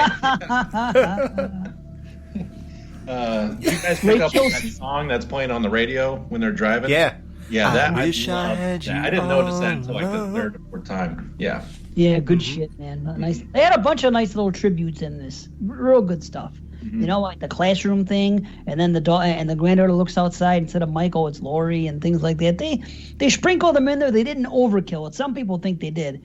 I personally think they did just right. I don't know about you. Yeah, the only one for me that almost is too far is the classroom. Replication. I'm like, is this too much? I still liked it, but I thought, ooh, we're teetering on the edge of being, too much here. Well, we did it already with H2O. Yep. And even that. Yeah. They did it there. Yeah. Was almost taking it too far because Michael looked horrible when she looked at him through the window in that one, or the doorway, whatever that was. Remember how his mask looked in H2O? When she looked at him, he looked like one of the 7. Yeah. Yeah, but didn't they show a student in H2O in a classroom in a similar situation, or am I wrong? Yeah, her, the blonde girl, the Michelle Williams. Yeah, okay, they did it there. They did it in freaking Scream. They did it in Nightmare on Elm Street. Right. They do it a lot. What did you guys think of the fake Loomis voice this time? Like in H2O, everyone hated it. Much better here. Much better. Right. Yeah, I thought it was good. Yeah. Mm-hmm. No problems here. How about Laurie chugging airplane bottles in the car while she's like watching this whole transfer take place? It's like when you want to get drunk, but you don't want to spend that much money and have extra booze laying around. I get it. Yeah. Well, give me the smallest amount of liquor you got. What's the smallest thing you got? Can you fill this thimble with Jim Beam, please? I just need a little hint. I don't want to get wasted. When she crashes in the restaurant at dinner and like she's like, "Hi, I'm the grandmother." Like, because that's what everybody keeps calling her, and remember everyone had a problem with that. Yeah. Yeah. So I like how she says, "I'm the grandmother." So it's so funny when she just walks up to the table and picks up the dad's wine and starts chugging it. You could hear him really lightly go, "That's mine." Oh, that was his wine. I thought it was her daughter's wine. Oh. No. Oh, that's why she objected. Because as I'm watching it last night, and naturally, I'm going to be sympathetic for Laurie. And this scene, the first time I saw it, and she's like breaking down crying, I fucking really, I admit it, I felt really bad for Laurie in that scene. really took me in. I was like, poor Laurie, poor girl. You know, Yep. it really it affected me a little bit. It's just because I'm so much, in love with the character Laurie Strode. But last night as I'm watching it, I'm thinking, I think that the mother was a little, her daughter, I should say, was a little too hard on her just for having some of her wine. But now you're telling me that it was the father's wine. That's a whole other ball of wax here. I didn't. Okay. Yeah. Well, it was the daughter's wine, but then Laurie walked in and said, "What the fuck do you think you're doing? You can't have a little bit of wine, John." I mean, Allison. Oh my God. H2O. Oh, yeah. And, so this dance, I mean, did your high school or any other thing that you went to, college, Boy Scout reunion, anything, have a fucking Halloween dance? It's like right out of like Trick or Treat. With a big bowl of pudding? No. Yeah. I'm hungry. Go try the pudding. Jesus. No one's touched this stuff. Come on. If you do it, everybody else will. Yeah. That's what that was, pudding? I guess. Oh, I thought it was like cheese dip or something. I thought it was yellow. Or a bucket full of pumpkin cum. Oh. Jack-off lantern. Like Jason's toilet. Jack-off lantern. Jack-off lantern. Wait, Matt. Before we get to the dance, though, I just got to talk about one little moment. So, how about like after the restaurant scene when Laurie's daughter is telling her daughter about like how she grew up? What is with this like weird monotone delivery? She was like, I spent my entire life trying to get over the paranoia and neuroses that she projected on me. It's like, are you okay? Did you have the wine? Or was that Laurie chugging? Like, that was the weirdest delivery ever. Did you guys notice that? I didn't. I did not. It was but so next time I monotone. will. Yeah. Oh, yeah, watch it next time. It's so funny. Damn. I'm sorry. Yeah, so back to the party. Yeah. Oh, man, that chick he was hitting on. Whew. Oh, yeah. Oh, yeah. Mm-hmm. Yeah, she was smoking. Indeed. Yeah, but... But let's be fair, she was hitting on him. She was way hotter than Allison, though. You can't blame. yeah. Listen, I agree. Listen, like you could say, "Geez, I can't leave you alone for 4 fucking minutes without your dick jumping out of your pants." But it's like, Drunk dude, teenager. right? I'm not making excuses, but I'm just saying, when you're that age and the situation presents itself that way, and it's just a kiss, it's not like he went in the back room and fucking butt slammed her or something, If he did, I wish they would have showed it. God, yeah, jeez. Yeah. That would have been better than version of this movie. Jesus. Yeah. By the way, that girl was 22 when they filmed the movie, the blonde girl, Vicky. Yeah. Who was 20? Oh, the blonde chick, 22. Yeah. Well, that fucking sucks. Okay. Yeah, sorry. Now he won't come as fast. Yeah. Are you guys? What'd you guys think of Michael killing that sawdust voice kid? Oh, it was great. I'm so glad it happened. Oh, right. Yeah. Yeah, I'm glad. What happened to the father? Was the father shown later on the side of the road when the cop showed up? Or do we not know his Not that I'd know. No, I don't think that you saw what exactly happened to him. So he walks off with all these fucking people walking around doing their thing, and then he can't find it. His father never answers, and he's, Dad, nothing happens. I'm not complaining. It's a little weird that we may or may not get the outcome, but the best part is what happens to the kid, because it's a callback to Annie, and it's fucking... And I didn't even think about that. The kid getting killed. I mean, how great is that? Finally.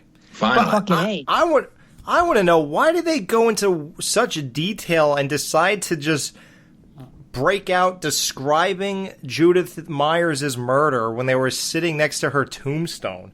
Like, why are you talking about the details of the knife scraping her spinal cord? Like, you're not filming this. You guys are just standing. Yeah. You can get better audio quality if you go to a studio, you fucking morons. Like, I wanted to wait to say this part when I was standing here. Like, why? You know what they are? Do you ever see those asshole podcasters that get on a podcast and they want to mirror? Yeah. They want to spit out every fucking fact and detail just because they know the information. Do you ever see that shit? That people that just get into podcasting or just get into something for the facts just so they can show how many fucking obscure things they know? That's what these people are. They're like, oh, let's not just say that Judith Myers was killed by her brother Michael when they were kids. Let's go into fucking details and show off just how much we know about every detail of the murder to this fucking person who could give two shits less that happens to work in a graveyard. Yeah. She didn't even know why you guys are going there. And then when you're telling this story, the face she makes, she couldn't be more, like, repulsed by you two. Right. I think it was a slant against podcasters. I really think it was. It was like, let's cut these fuckers down to size here. These show-offs, you know? Yeah, thank God the most astronomically impossible moment happens where they happen to pull into a garage that Michael somehow came across. The same guy, the same two podcasters that were holding a mask out to you a day ago happen to go to this one gas station that Michael happens to end up at after escaping from a bus of mental patients. Well, and then on. he gets his mask back. Hold on. There's something to... I thought that the first time I saw it, too. But then I figured So you think it this out. makes sense? Okay. No. Listen. When they are in the graveyard telling the story, Michael was watching. Right. Was he? Yeah. Yes. Yeah, So he's Michael- standing there Oh, thinking, hey shit. guys, I kind of need that tombstone, so if you wouldn't mind taking a hike. Yeah, do you have an abbreviated version of this murder I did 65 years ago? I'm so over it. Yeah, okay, Matt, just cut that part out. No, I did the same thing, man. The first time I saw it, and we talked about it on the podcast, I think anyway, I didn't notice it the first time, and then someone pointed it out to me. I was like, oh, wow, that's really cool. For some reason, you don't see him clear as day the first shot, and then first they show you the POV, and then you're like, okay, and then you may or may not think much of it. I guess all But- 6 times I didn't notice. Well, that's okay. How long did it take me to realize that Michael was outside the window in freaking Halloween 78 when Laurie was in school? Yeah, you never even saw his little head above the car. Took 30 plus years. So, and 100 times. Don't Okay, feel then I bad. forgive myself. Yeah, what about Friday 3 with the gasoline? You know? Or with the way that guy got cut in half. I mean, let's talk about that. Oh my god. I think that's where Dave first started not liking me. He was like, okay, this guy's an asshole. Everyone was right. Oh, but the bathroom scene, was that an homage to H2O, do you think? I thought it had to be. Had to the be, setup right? for it looked. Yeah, I thought it had to be. There's no way that couldn't have been. And Rob Zombie's Halloween. Oh, yeah, with Joe Grizzly. Yeah, Oh. bitch. Exactly. Yeah. Shit. Wow, they did 2 for 1. They did a twofer. They did Yeah, do a I two. wonder if that chick was taking a shit. She didn't wipe if she was. Yeah. She should have said that. Talking back at me. That'd be great. How about she said, where's the loo? Where's the loo? I love that. The fucking Yeah. loo. You imagine a broad taking a shit and then you see 2 pairs of feet just like facing you right in front of your stall. That's when you just pucker up your asshole, clip the shit and kiss it goodbye and just fucking run out. Mm-hmm. Yeah, I love the him just tossing the teeth over the door. It's like, hey, I forgot to pay for the gas. Is this covered? Something like that. It's fucking awesome, though. I mean, what a great thing. I mean, at first I was like, would Michael do this? But then, he fucking put on the sheet, right? The sheet. Bob's Yeah. glasses in the first one. So yeah. Sure did. And then he did the thing later with the cop in the car, which, by the way, Oh yeah. how did he know that they were at that house? And how did he know whose house that was? Did I miss something there? I think it was only because it was the closest place. I think It was Dr. happenstance? State was trying to get him out there. Oh. And then And Allison ran into the woods, right? Yeah. Mm-hmm. But why leave a cop car there to do that to them if you didn't have any plans to? Well, I guess he would kill anybody. Okay. Wait, now that you say that, I used to think that the reason he knew to go there was because Allison ran into the woods, and I thought that those woods were the same ones that were behind Laurie when she was shooting the mannequins. So, well, okay. Yeah. How come she goes running in there, Michael just looks over, yet he's over there already murdering how many people, and then Allison shows up how much later? Yeah, It doesn't make any sense if she's the one that led him there. Then maybe not. She took the long way around, I guess. Fuck. She took the scenic route. She's like, well, it's nice Halloween night. Yeah, she ran into Pamela Voorhees and had to dodge her for about 15 minutes. So. Right. Yeah. The only thing that bothers me about, like, because I love the mask and everything, and I love, like, the guy who plays Michael, James Jude Courtney, but when they said Nick Castle was going to be Michael for a few scenes, I always, like, wished or hoped that when Michael first puts the mask on in their trunk, that that was Nick Castle. I figured that he should be the one to put it on for the first time in the movie. That's what I assumed. I agree. Well, yeah, of course, right? He's just standing there. Why couldn't he have done it, right? I don't know why they needed a second Michael. Why couldn't they just have Nick Castle do it? I don't see why. I don't know. Yeah, just stunts is all the other guy should have done.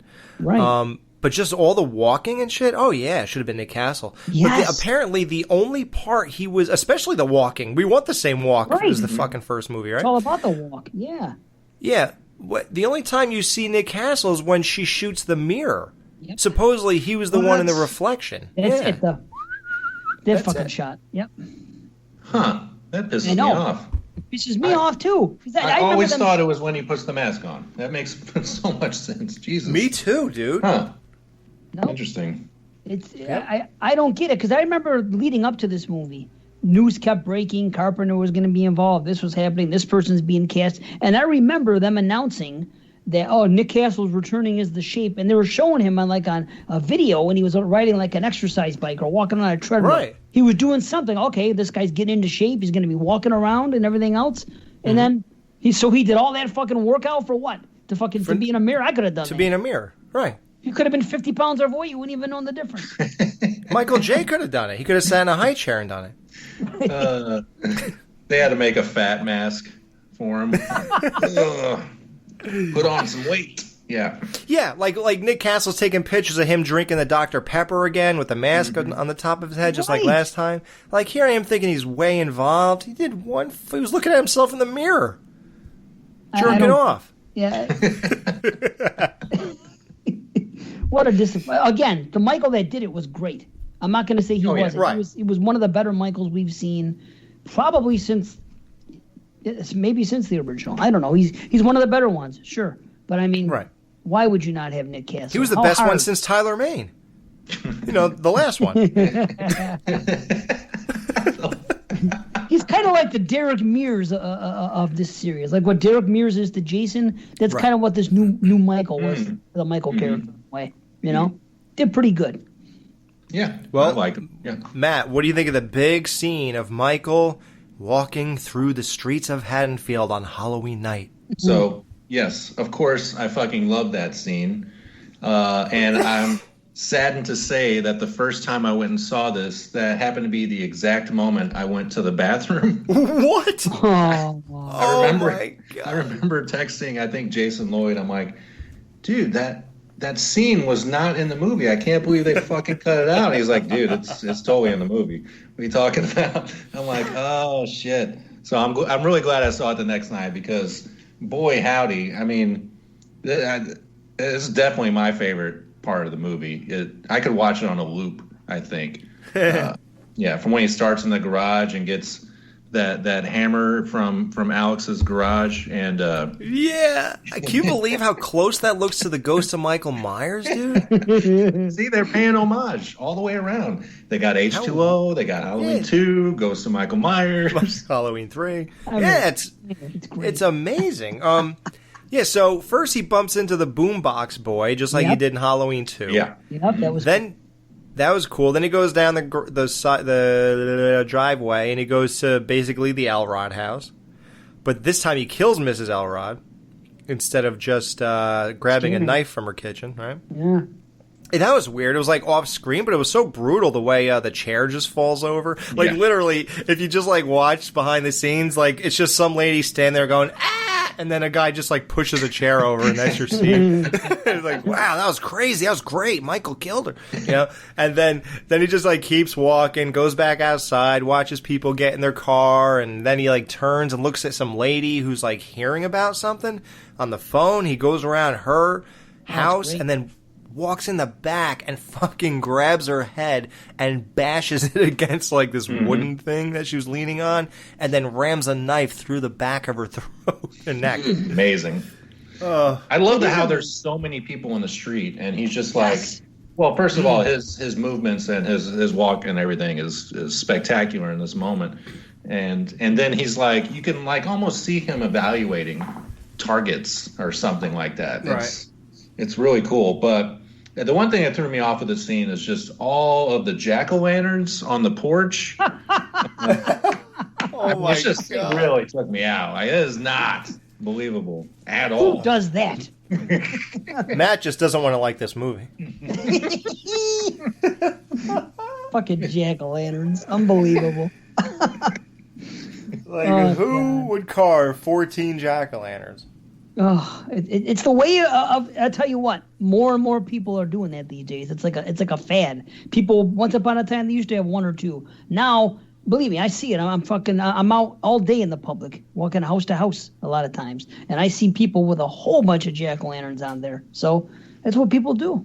It is what it is. I will say this though.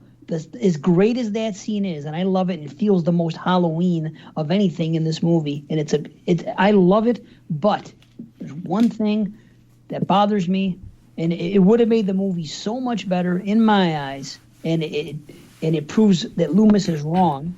So that's one reason I don't like it. Oh, I know what you're going to say. What am I going to say?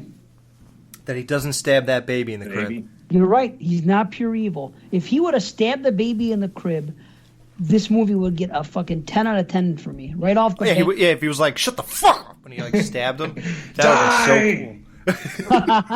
There's one line. Yeah, he finally speaks.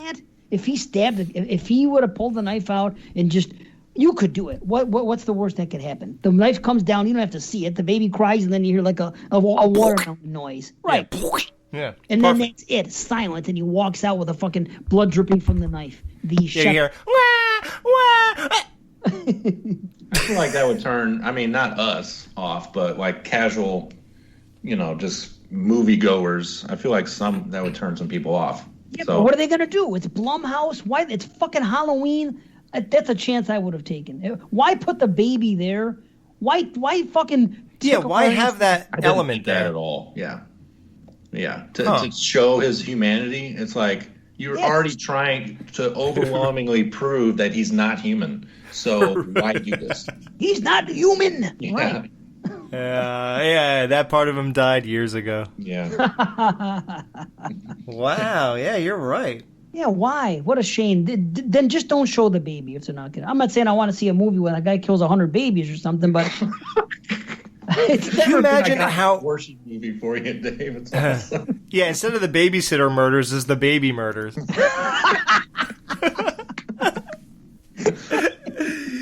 Wow, I don't want to watch a movie where a guy kills 100 babies. Why wouldn't you? I mean, come on. Okay, there's 12, 13. Let me cut both their throats at once, get through this faster. And something else great about that scene, that walkthrough when he does this, that is the only part of this movie where there's any stalking type thing going on and people are actually alone, and there's a second of suspense or scare before they get killed. That is the problem, and I realized this watching it this time. Last night I'm watching, I said, in this movie, everybody is a group of people. There is no more final girl type scenario or stalking scenario. Ooh, and you didn't like that about Friday 4. I don't like, well, that's when it started. That was the first time you realized, you know what? Right. It's not the same anymore. It's not the same. In Halloween 4, when they had like fucking 6 people in that one house, walking room to room, killing people, there's nowhere near as scary as any of the early snipers from the 80s when it's stalk and slash and POV. Well, it's funny that you say that, because it's ironic you're saying this, because that scene of us over the shoulder of Michael through the streets and everything, that's the one scene where there is absolutely no suspense. I mean, we know everything that's going to happen. It's basically just like a joyride. Like, well, we know he's going to kill her. We know he's going to do this. You know he's going to do that. Like, none of it is suspenseful. But I know what you're saying. Like, they're alone and they're vulnerable. Correct. But it's something. Right. So I think you're kind of... Yeah, go ahead. What about Everything the bad else- skin kid, in the yard with the lights and stuff? I mean, Oh, I guess isn't that stalking? To a degree, but I mean, the Yeah. girl just left them a second ago. Matter of fact, she well, can still hear him yelling. Yeah. I mean, yes. To a degree, yes. That is the closest we come, and it is something. And I do like it. But everything else, there's two people together. There's the two podcasters. There's the two people in the garage. There's the fucking bunch of people later on. It's always two or more people. You don't see, even with the babysitter and the little boy and her boyfriend, it's always a bunch of people. There's no... Think about Halloween 1. Think about the whole sequence with fucking Annie. And the way he plays with her all that time. Right. And what goes on Even Linda. in this movie, you got the nasty-ass toenails and you got the boyfriend and the girl all in the house together. Mm-hmm. That's the when problem he's killing with in modern- there. I'm telling you, that's the element of slashers that was so great about it are these chase scenes and these stalk and fucking slash kills. It's so easy to do it, but why instead of having a cast of 12 people, they have a cast of 24. And I just think it's unnecessary. Why couldn't they have done it like part 1? I don't know. See, even in Halloween 2, there's a bunch of people in the hospital, but they at least all separate. Mm-hmm. Yeah. You never feel the group effort thing going on there. I just realized yesterday, I go, this is what it's like, and especially the climax, where instead of fucking, and I hate to jump ahead, but I'll just say this, instead of Michael being the predator, he's the fucking prey, and instead of one final girl, there's fucking 3. There's nothing suspenseful about that, to me. Yeah, I guess so. Yeah, it's just... You're right, this blah. movie sucks, man. 1 out of 5. All right, well, that's been BananaLaser. See ya. But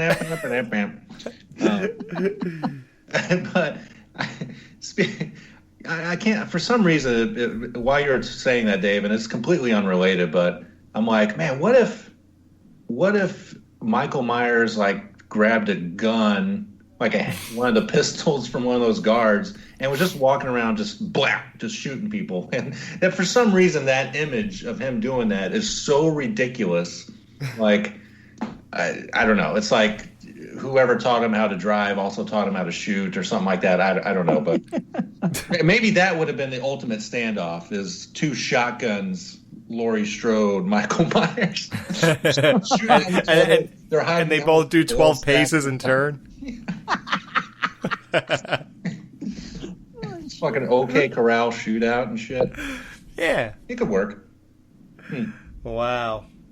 Yeah, it was just crazy. Like the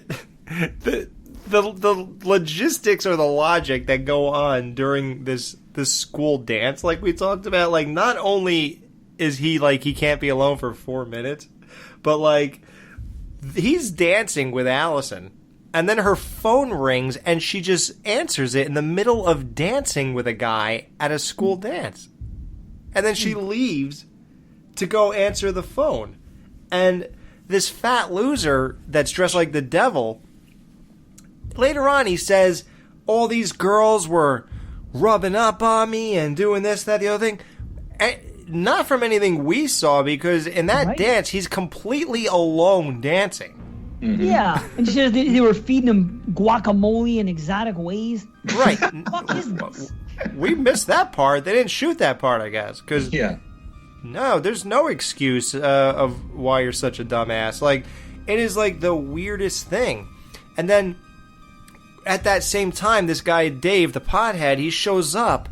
And I just want to fucking kill this guy for everything that goes on here. But he shows up, and he's riding this, fake horse, and he says its name is Taint, or Tate. And now I want to see your taint, Vicky. Yeah. I ride a taint every day. I get it. And you guys know that Tate is, remember her name was Carrie Tate in H2O? Oh. Yeah. Huh, what a weird reference, right? Mm-hmm. Tate? That's what you name a horse? That's like me naming my dog Bob. It just doesn't go. You don't name a horse Tate. Like, where do you come up with that? Here's my dog. His name is Totally. Yeah. And like, why would Michael Myers be in this fucking kid's closet? Like, what is he, Crazy Ralph? Like, how long was he willing to stay there until? For one second, because it did not me at the theater when I saw it. The delivery of that Vicky's lines when she was talking, and she goes, "Oh, you have to get out of here." I knew she was punking the kid the whole time. I didn't bite for a second. Nah. Nope. Sir, fine. It was too obvious. Right. Like, why is he in that closet? And then the kid comes running down and says, "Vicky, someone's in my closet. He was doing that." You know, all that stuff. And it's like, wait, so you and Michael looked at each other and he just, like, did what? How long are you going to fucking wait in there? Yeah. Yeah. Michael's like, well, he's not old enough. I'll wait till somebody older comes up here. Yeah. Like, what the fuck? What is happening here? Yeah. And then you got this fucking asshole who gets on this dad's motorcycle and fucking knocks it over and just says, well, that dude is dope, yeah. Mm-hmm. You want to fucking kill him, especially if you ride like I do. I would fucking murder this guy. You know, and he's like, "Hey, baby, come here. Let me hop up on this motorcycle. It's called Silver Shamrock." You know. Yeah. How disappointing do you think it was that how abruptly this whole moment ended? Like, this girl sees him in the closet, like it really happened, and then you think it's gonna be some great chase scene, like she's at least like a second final girl or whatever, like. Even though there's 5 other ones. But, like, you think there's going to be some great, nice climactic chase, something cool. And the second she leaves the bedroom, she slips on her own socks, and that's the fucking end of this? That's what they wrote a banana peel, at least. Yeah, at least have a banana laser peel. Yeah, why not? Halloween night, the kid goes over with some bananas. You know? Right. Like, oh, that was just a joke for later. I didn't think you were going to be running away from a murderer. Like, at least, like, who wrote down on paper, Michael comes out of closet, he's really there. Girl runs out of bedroom, slips on her socks. Michael just grabs her by the leg and starts stabbing her.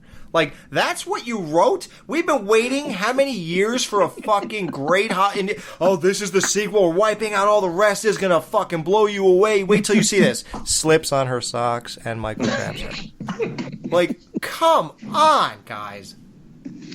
Yeah, the waiting in the closet was that reveal was like, oh, he's in the closet. But yeah, if you think about it more than 2 seconds, it's like, why? I don't why are you even there? Like, just go downstairs and kill everyone. I don't get it. Right, what is he doing there? He had and it doesn't even make any sense. We always talk about, like, would Michael do this? Would Michael do that? In part 4, would he walk on a fucking roof? No. So, would part 1 Michael do that? No, hell no, he wouldn't. So it's like, well, we're in a movie. We just got done seeing him just prance through the neighborhood, walk into houses, kill these fucking people, walk up behind her, stab her in the throat. But in this house, he's not just going to walk up to the blonde and the boyfriend and fucking kill him. No, he's going to go up the stairs, hide in this kid's bedroom, and hide in the closet, hoping that hopefully somebody goes in there at some point in the next, 20 minutes. Oh, you know what, though? I think I can have an excuse for that. If you think about... Oh, my God. Hold on. Think about Halloween 78 and Bob. He was hiding in the closet there. What? Waiting. Linda, you asshole. Yeah, but at least he knew that they were... He didn't know shit. They were in the other room fucking, and he was probably in the hallway waiting for someone to come out the room eventually and open that closet door. Same thing. Well, opening the door was tough, right. But going up 3 flights of stairs and hoping that the one bedroom he picks is the one that someone's going to go in at some point, like, that is less of a chance than somebody coming to the kitchen to eat after having sex. I hear you. I'm just trying to, No, you're right, though, I guess. Yeah.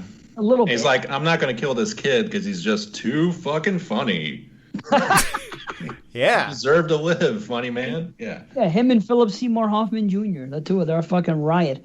Which, by the way, isn't that scene just like in Boogie Nights when Philip Seymour Hoffman's character wants to kiss fucking Dirk Diggler?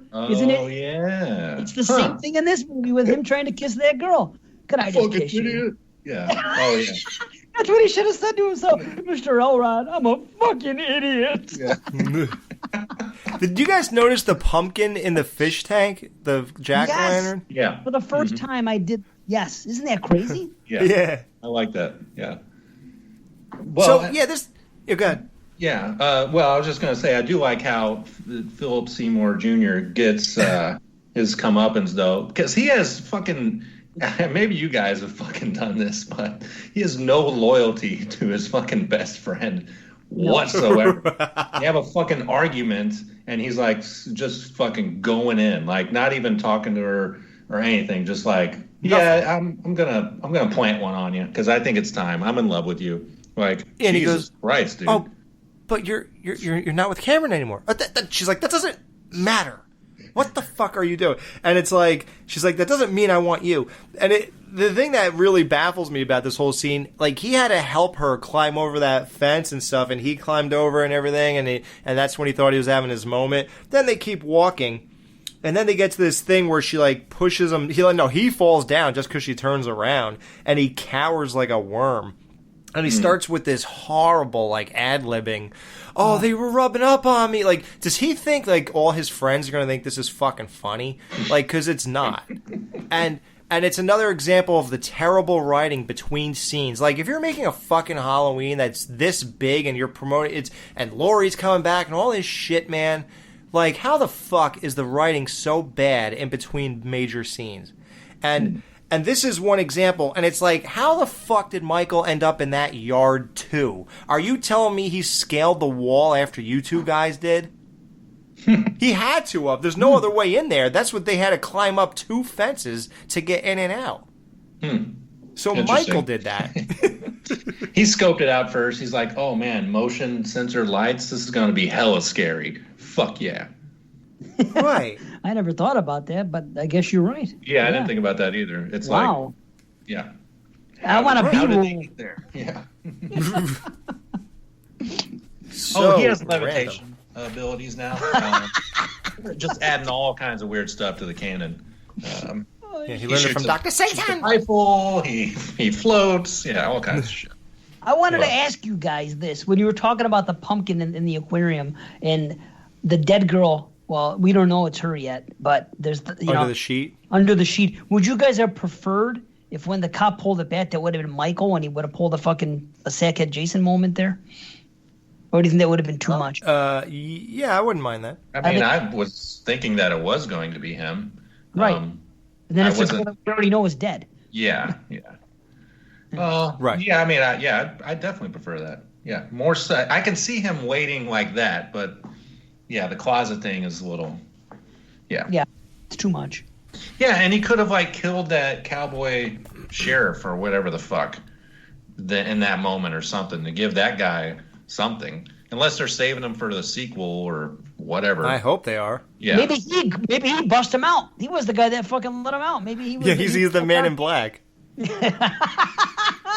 he kicked the dog and he let him out. He's Thorn. Yeah. God. I wouldn't put it past them to put some Thorn callbacks into the next sequels. I mean, they're already bringing back Tommy Doyle and everybody. I think some other people, right? So Lindsay. And they're bringing back the actual girl. Yeah. Really? Who played Lindsay? Because she's like a famous housewife now. Yeah. Oh, so okay. She was willing. Remember, Matt? You told me about it when we did the original show. I don't know, man. I smoke a lot of weed. I don't know. She's a real. I don't remember how we started this review. Yeah. I'm bringing back Brackett too, or am I wrong? Yeah, I heard that too. And I think Lonnie, because Lonnie is name dropped in this one, but he's the father of her boyfriend of. Oh, that's right. Allison's boyfriend's father. Get your fucking ass away from there. Hey, speaking, the boyfriend just disappears, right? Oh yeah, he survives. I did not think about that until just now. And a lot of people appreciate that because he's the one you expect to get killed, so it's good that they didn't. You're right, because he did a dickhead move. You would expect to get comeuppance. You're right. Mm-hmm. And those phones are expensive. I can't believe he fucking did that. Jesus. Come on. Yeah. He's like, do you want to answer it or should I? Well, how many times have you wanted to do that when you were with somebody, though? Have you never wanted to do that? Do you know any, maybe your wife or your girlfriend or something, your mother? My or, wife is on the phone 70% of our lives. Okay. Isn't there a time you wish you could just grab her fucking phone? I and wish I had a bowl full of pudding. Or whatever the fuck. I Why wish are you making so much Jello? Or what? Yeah, why do you keep? Oh, I'm just waiting for the day I'm tired of you being on the phone so much. Like, I wish that when he goes, when he was trying to be a badass, he's like, "You want me to?" No, he's like, "Are you gonna get that, or do you want me to?" I wish he went, "You get it." Right. And he's like, "Oh, I didn't think you were really." It was kind of rhetorical, but okay. And he goes and reaches in, he has like fucking clean it off. He was like, "Hello, Mr. Strode." Sorry, these are dumb things I think. Grandmother. Yeah, grandmother? Is that you?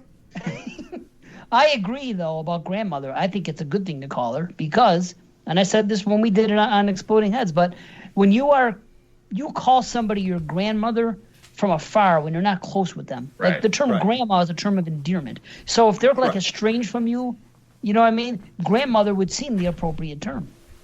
Well, just like in Twilight Zone when they called that guy grandfather. Remember with the masks episode? Right, and they were estranged from him. He was the rich guy that you're correct. Yep. And then made sense to me.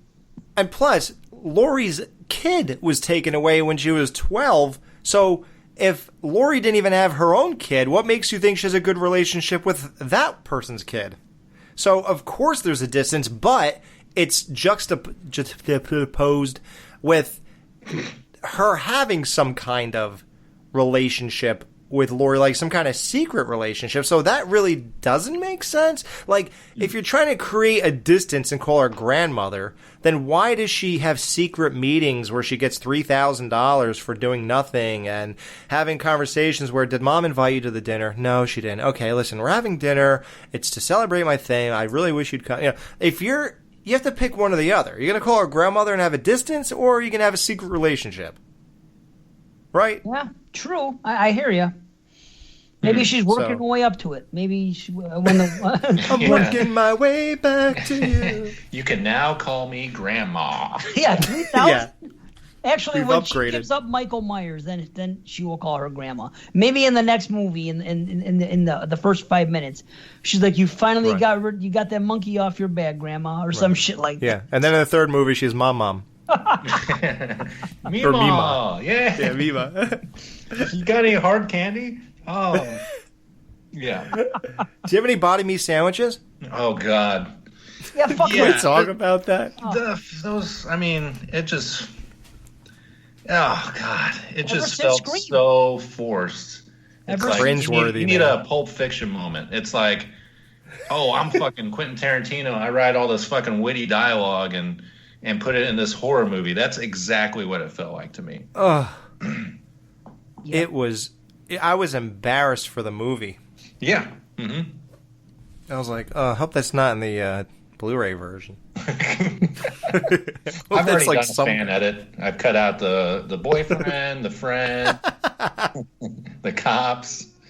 The toenails. Yeah. All this forced horse shit is gone. Yeah, the movie's an hour long now. I fixed Laurie's hair. You know, I did all that. So wait, now we're at the part, if we like skip over what we already talked about, now we're at the part where like, you know, Sartain drags him in the back of the cop car. So there's a weird moment where she's like telling the guy, I know what he said a word, I'll tell you what it is if you stop and let me out of this fucking car, blah, blah. So was it? As she's, what was the word? Sister. Judith. It's like, I don't know, but once he says it, everyone's going to scream in my Pee-wee Playhouse. Right. But she's saying this, get me out of the car. And then another fucking weird edit. She turns around and like, well, first the what's it called? The shot or whatever. All you see is like Michael's, the framing. All you see is Michael's like hand move or something on the car seat with her, right next to her. And then all of a sudden, she turns to her left, and Michael's just staring at her with a mask on. Yeah. And it's like, how the fuck do you not notice a 6-foot-tall guy get up and put a mask on before he does all that and look at you? And he's laying on you, I think. Oh, she was still thinking about the dance and all that bullshit. And gosh, what a night, huh, guys? Oh, my God. I got freaked out whenever Dr. Satan asked if it was the sister's name. My heart dropped because I'm like, holy shit, I didn't even think about Judith. I was like, they're going to make her the sister again. I could not fucking believe it. Yeah, for a second, I was like, holy shit, they're fucking retconning the retcon. Could you imagine? Oof, that would have been terrible. I'm so glad they didn't fucking do that. No shit. Yeah. Do you guys think the head stomping scene was an homage to Halloween 2? Yes. That's all I could think about, yeah. Mm-hmm. It was of course. great. Yeah, it was awesome, yeah. Yeah. It's weird because it's great the way the head kind of just like popped like it was a giant watermelon or something. Grape, yeah. Or a grape. But I will say the Halloween 2 one was way more brutal and visceral and just like badass the way he keeps doing it, and then the guy's face looked like ground beef by the end of it. Mashed potatoes with red gravy, yeah, definitely. Yeah, I'm getting hungry. It's great, and that's something else about this movie. You have an equal amount of old school Halloween kills, stuff that would have flew in Halloween '78, a choke, a snap of a neck, picking somebody up, and then you have your share of good gory kills. They mixed it up just right. I'll give it props for that. I think there was a good balance. Yeah, he definitely fucked that gas station guy's jaw up big time. Oh. I mean, you don't see him do it, I don't believe, but yeah, when you see his body there, it's like, holy fuck. Oh, how about when you see him beating the other guy in the background in the garage? Did you pick up on that? Yeah. Going to town? I love that. Yeah. Or how about when the blood's dripping off the podcaster's head after he got slammed around in the bathroom? But listen, Elliot, you could talk about any of these garage kills, but nothing will ever top the Halloween 4 S&M bondage hanging that the one mechanic got. Does that not look like he was about to like fuck somebody or something when he was hanging like that with that gag in his mouth? I was like, what are we watching here? Nightmare 2? It was like D. Snyder Strangeland when those guys were hanging from the fucking hooks. Yeah. Right. The hooks. Or that movie The Cell where the guy just hangs himself and jerks off over the dead bodies. Yeah, Loomis shows up and he's like, this is my kind of party. He starts taking his trench coat off. Let's get down. And he has a leather vest on underneath. They go to that bar from fucking Nightmare 2. Nightmare 2, yeah. Bob Shea is there with that. Yeah, and he like slides him a glass to pour his beer in.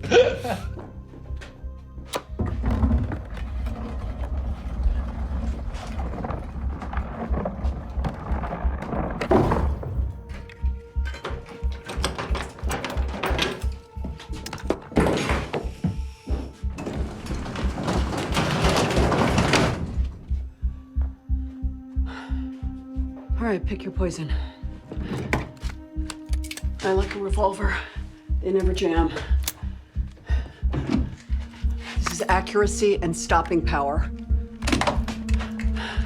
This is tactical.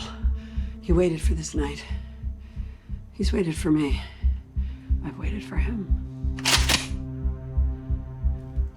How about Laurie building the fucking Myers house like a model house, just like the girl from Nightmare on Elm Street Part 3? Yeah. That What was... the fuck? Huh. Yeah, too much time on her hands, I guess. When guess. she's not shooting fun, she needs another hobby. She's into that shit. I don't know. Yeah. It is Yeah, weird. that was an interesting detail. I didn't quite understand that, but... Yeah, because they show it... Don't they show it in the flashback, and then it's there again, and she's... looking at it like it's going to have some kind of importance or something and really doesn't. Or Yeah, it was just a weird choice. I don't get what that was going for unless it's just trying to homage another horror franchise. I have no idea. I just think they like showing that house burning at the end on top of it. Like all this artistic shot. Yeah, that was cool. Okay. Yeah. That's what I got out of it. Just a reason to throw something in there. Oh, let's show the little house burning too, because the big house is burning, and this is representative of everything that she's been obsessed with. I don't know. I just can't wait till the next movie where Karen finds out her husband was killed. Because she doesn't seem to understand that or have any idea this happened. yeah. Right? I mean, Yeah, she doesn't even give a shit. There was no grieving, nothing. Just I don't think she knows. Yeah, she probably doesn't even because he fucking. No, because isn't the he mother guy? saw. He Laurie bashed Yeah, his I face? don't think Laurie told her. You don't think she told her? You think when they all No. got out and they fucking climbed in the ambulance, the conversation yeah. never came out? Where's my fucking husband? Oh, there, yeah. Yeah, you would think. Oh, no, I'm talking about where we are in the movie. She definitely didn't say anything because I think she wants her head to be clear and ready to fight Michael. Now that's the most fascinating thing of this movie. So Laurie sits there and she says, if your mom hates me because of how I raised her, but it means that she could take care of herself and she's prepared, then I can live with that, right? So as soon as Michael shows up and Laurie has her first real confrontation with him, besides shooting him from like 1,000 yards into a mirror, and she actually has something where she has prepared for 40 years for this moment. She leans against a glass door with a wooden and glass door with the glass windows. Michael punches through, fucking grabs her head with both arms and starts pulling it into the door, slamming her fucking face into the door. And at that moment, all I could think of is her going, "At least you're prepared and you'll know what to do if this happens. Listen, I'll figure this." And it's like, Mom, I thought you knew what to fucking do. Give me a second here. Hold on. Like, what the fuck is going on? I thought you were ready for this. You look like you have no idea what you're doing. All that training, yeah. Why lean up against the fucking door? Like, you already have a plan. The only thing I'll give her that's passable is that she must have thought that. You remember when she opened the door to the podcasters earlier, and there was like another thing with bars in front of them? Oh, She yeah. must have thought that was there and didn't know Michael ripped it open or something. Yeah. Like, why else would you do that, right? It's like it's like putting your head right to a window and then Jason busts through and pulls you out of the house. That's basically what she did. I'm just mad that scene got spoiled for me. I saw a picture of it and I was waiting for it to happen. I was like, that sucks. Sorry, That was a scene. I think that was in the trailer even. Yep. That was my Miss Piggy meme. Sorry. Piggy. Oh, that scene is actually funny because did you notice when he does grab her, when you see her, it looks like it's a dummy. He's just fucking. Oh yeah, it's hilarious. Yeah, ridiculous. It's like a mannequin. He picks her up and he's fucking bashing her against the door, and we're seeing it as the viewer from her back end. Oh, it's from far away, looking at the door from inside. It's hilarious, and her like, hair is flopping around. It's the ending to Nightmare 1 when he pulls the mom through that little window. Zip. Oh, it's so funny. Well, is this showdown satisfying to you guys? Was this like worth the wait of the 40 years or whatever you want to say? Is this better than H2O?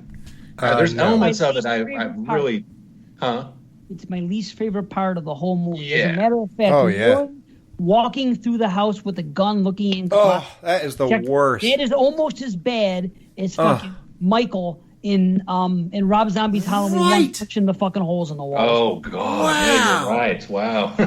What an amazing comparison. They are both climax, mind-numbingly boring. Yes, and it bothered me so bad last night that I said I have no interest in fucking until I see the flames. I checked out for the last 15 minutes of the movie. I don't care about him being the prey. That does nothing for me. Her hunting him, and then on top of it, I mean, she's hunting him. How is that a fucking slasher movie? I don't like it. And then having 3 girls as final girls, there's just nothing scary about it. They dropped the ball there. I hate to say it because there's a lot about this movie I like, but that climax, I fell right out of it, man. I like the mannequin room part, but that was that was all right. Yeah, that's the only part of it I like.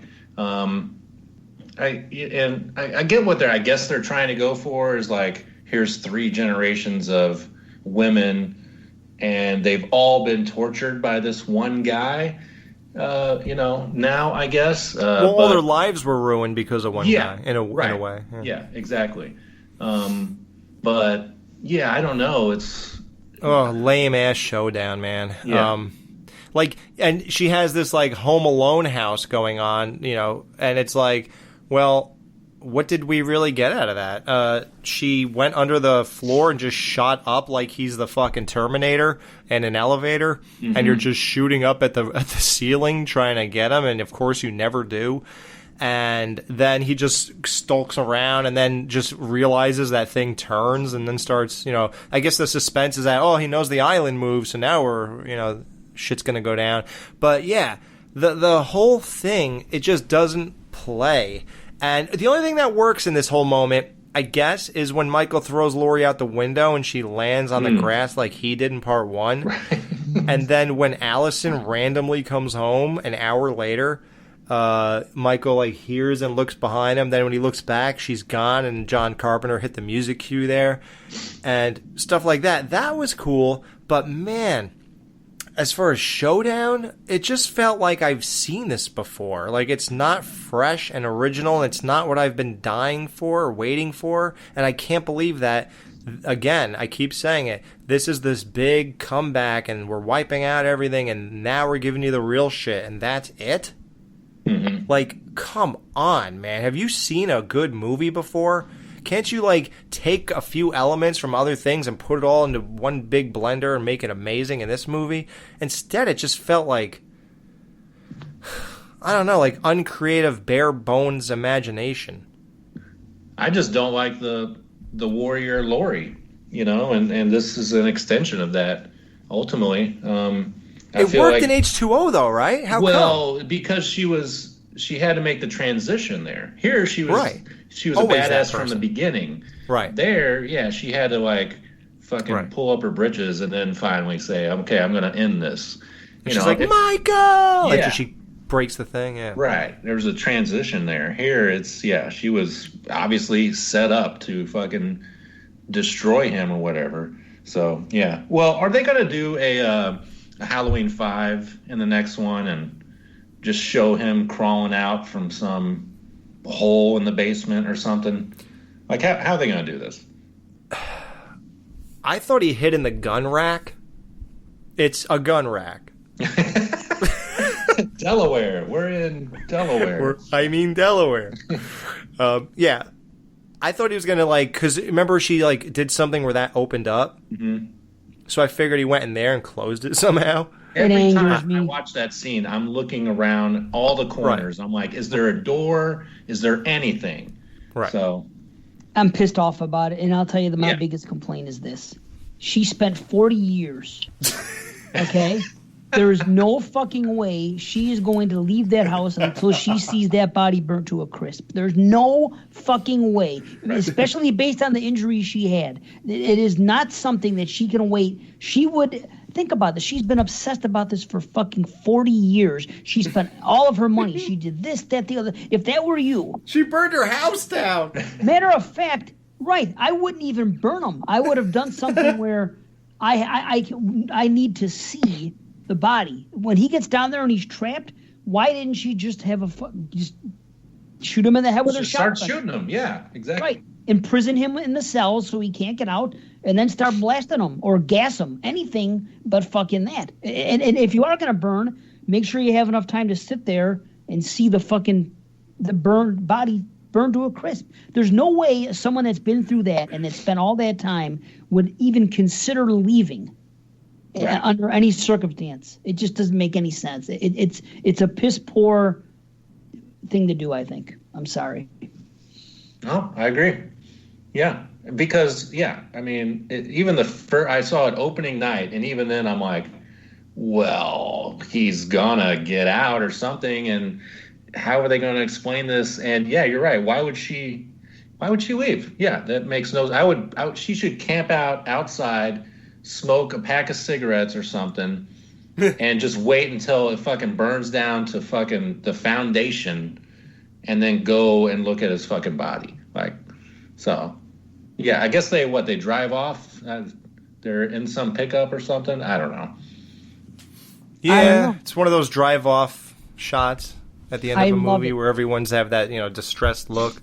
Yeah. But I love the final shot because of what I believe it represents with When he's breathing? With the knife. No, with the close-up of the girl, the youngest girl, mind you, holding the knife. Because to me, what that shows is in Halloween 78, she kept throwing that knife away and making the mistake of throwing it away. In this movie, that girl at the very end becomes the hero and does this thing at the very end to finally put the nail in the coffin with him. And then she still hangs onto that knife and never lets it go. It's the opposite of what Laurie did in part 1. So I think that it's clever. I don't know if that was the intent, but that's what I got out of it. I think it's great. That's pretty smart. You know what dumb people got out of it? They got that she was going to be the next Jamie Lloyd after Halloween 4. How stupid. Yep. Oh, like Tommy Jarvis or something? Yeah. Right. Doom, doom, doom, doom. Yeah. Doom, doom, doom, doom. That's ridiculous. She's the killer. She's gonna get the fuck. No, nobody really thought that, right? I think people actually did. Yeah. Oh no, they did. Yeah. Mm-hmm. Why? Based on what? Why would she? Halloween 4. She has a taste for blood now, or something. Fuck. They're not Halloween even 4, Friday 5 or 4. Yeah, I don't know. Who knows? Why does Laurie still care this much when she's not related? I don't know. All right. Yeah, I don't know where they can take this from here. I guess they got to focus more on just the townspeople and them dealing with this, I guess. I don't know. I have no clue.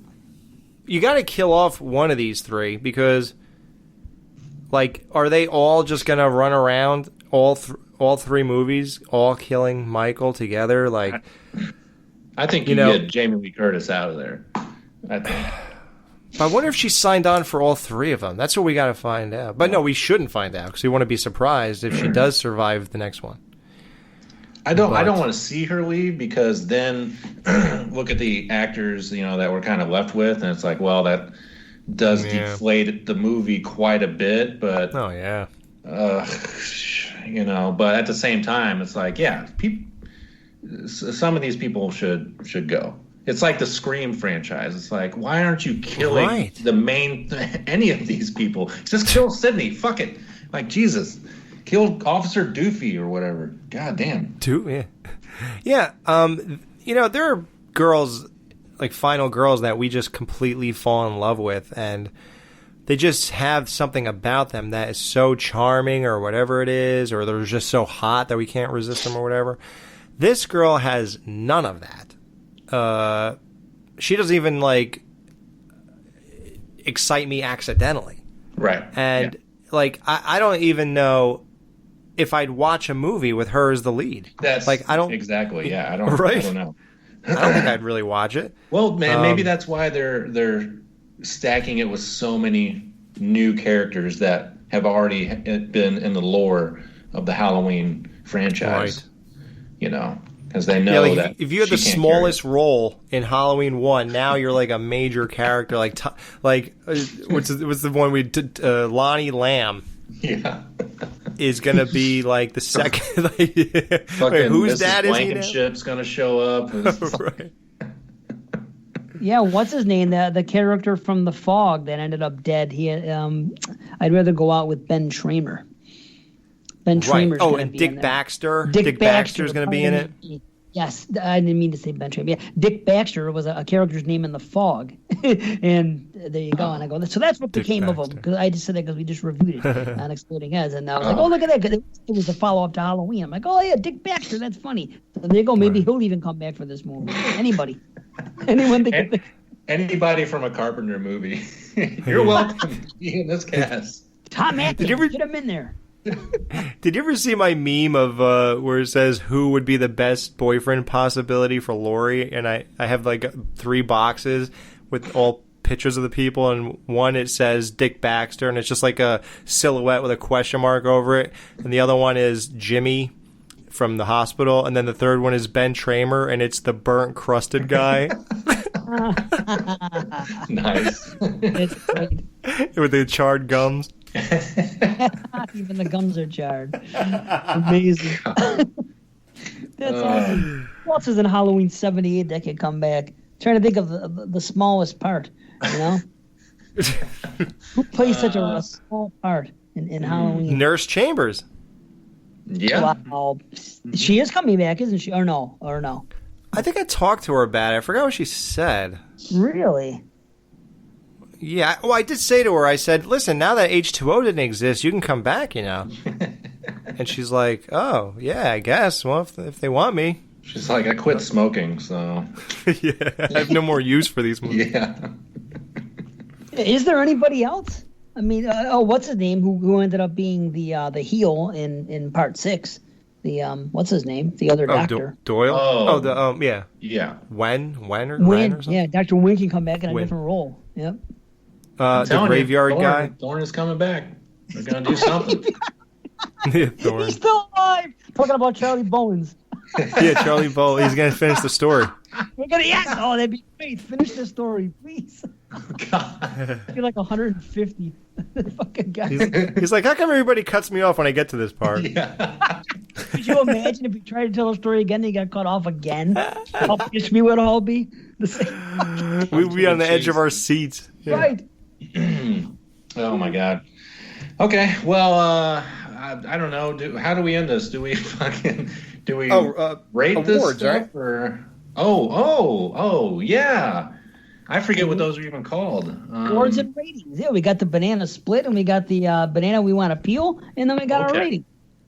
Gotcha. Okay, I'm out of touch here. Forgive me. Yeah, been a minute. Okay, well, sure, I'll go. Banana split. I'd probably say the head bashing.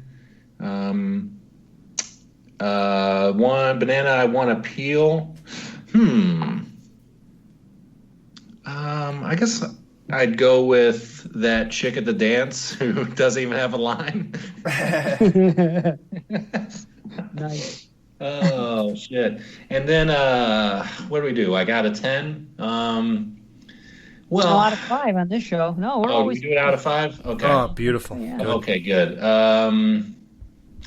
Shit. I think 4 is too high. Yeah. Yeah, and 3 is too low. 3.5.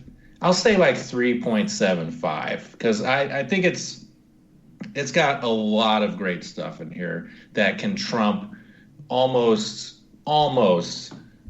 any of the good shit in a lot of other Halloween sequels. But at the same time, it's got a lot of stuff that annoys me, as we talked about here. And, the whole portrayal of Laurie, I'm just not a huge fan of. The mask, Michael, I mean, hands down, he's one of the greatest guys that the design, his moves, and everything, he's great. So that was incredible. But, and another thing that's very important, they got the Halloween night feel perfectly. Like to see all those trick-or-treaters and everyone's out and about, and it doesn't look like it's set up, even though there was a million jack-o'-lanterns on that porch, whatever. It all seemed natural. So, yeah, I'd say 3.75. I like it. I'd probably go like, I don't know. It's like, would I rank this one higher than anything 4 and later? Like, would I rank this higher than H2O? I don't know. Probably not. That's tough because they're just so different movies. But yeah, I mean, that's where I'd leave it. 3.75. I don't even. And this is it. I've watched it 15 times, so I think I'm done. So there you go. Wait, what do you mean you're done? What? I You're watched done doing movies what? 15 times, and then and that's yeah, I can't watch it again. I fucking throw it in the trash. I'm done with you. What? What about Friday 2? Yeah, you've seen that 17 at least that I know. 15 times, guys. I'm telling you. That's the number, huh? But that was before we reviewed it and before you watched it in my house. What? Oh, did you because you knew you were gonna watch with us, so you just put that into that? Okay, right, exactly. So yeah. it was 13, but you just said yeah. okay. I knew it was going to be 15 eventually. So okay, and now I'm done. Never again. Mm-hmm. You said, why wait to give him the right answer? Let me just give it now. So you added 2.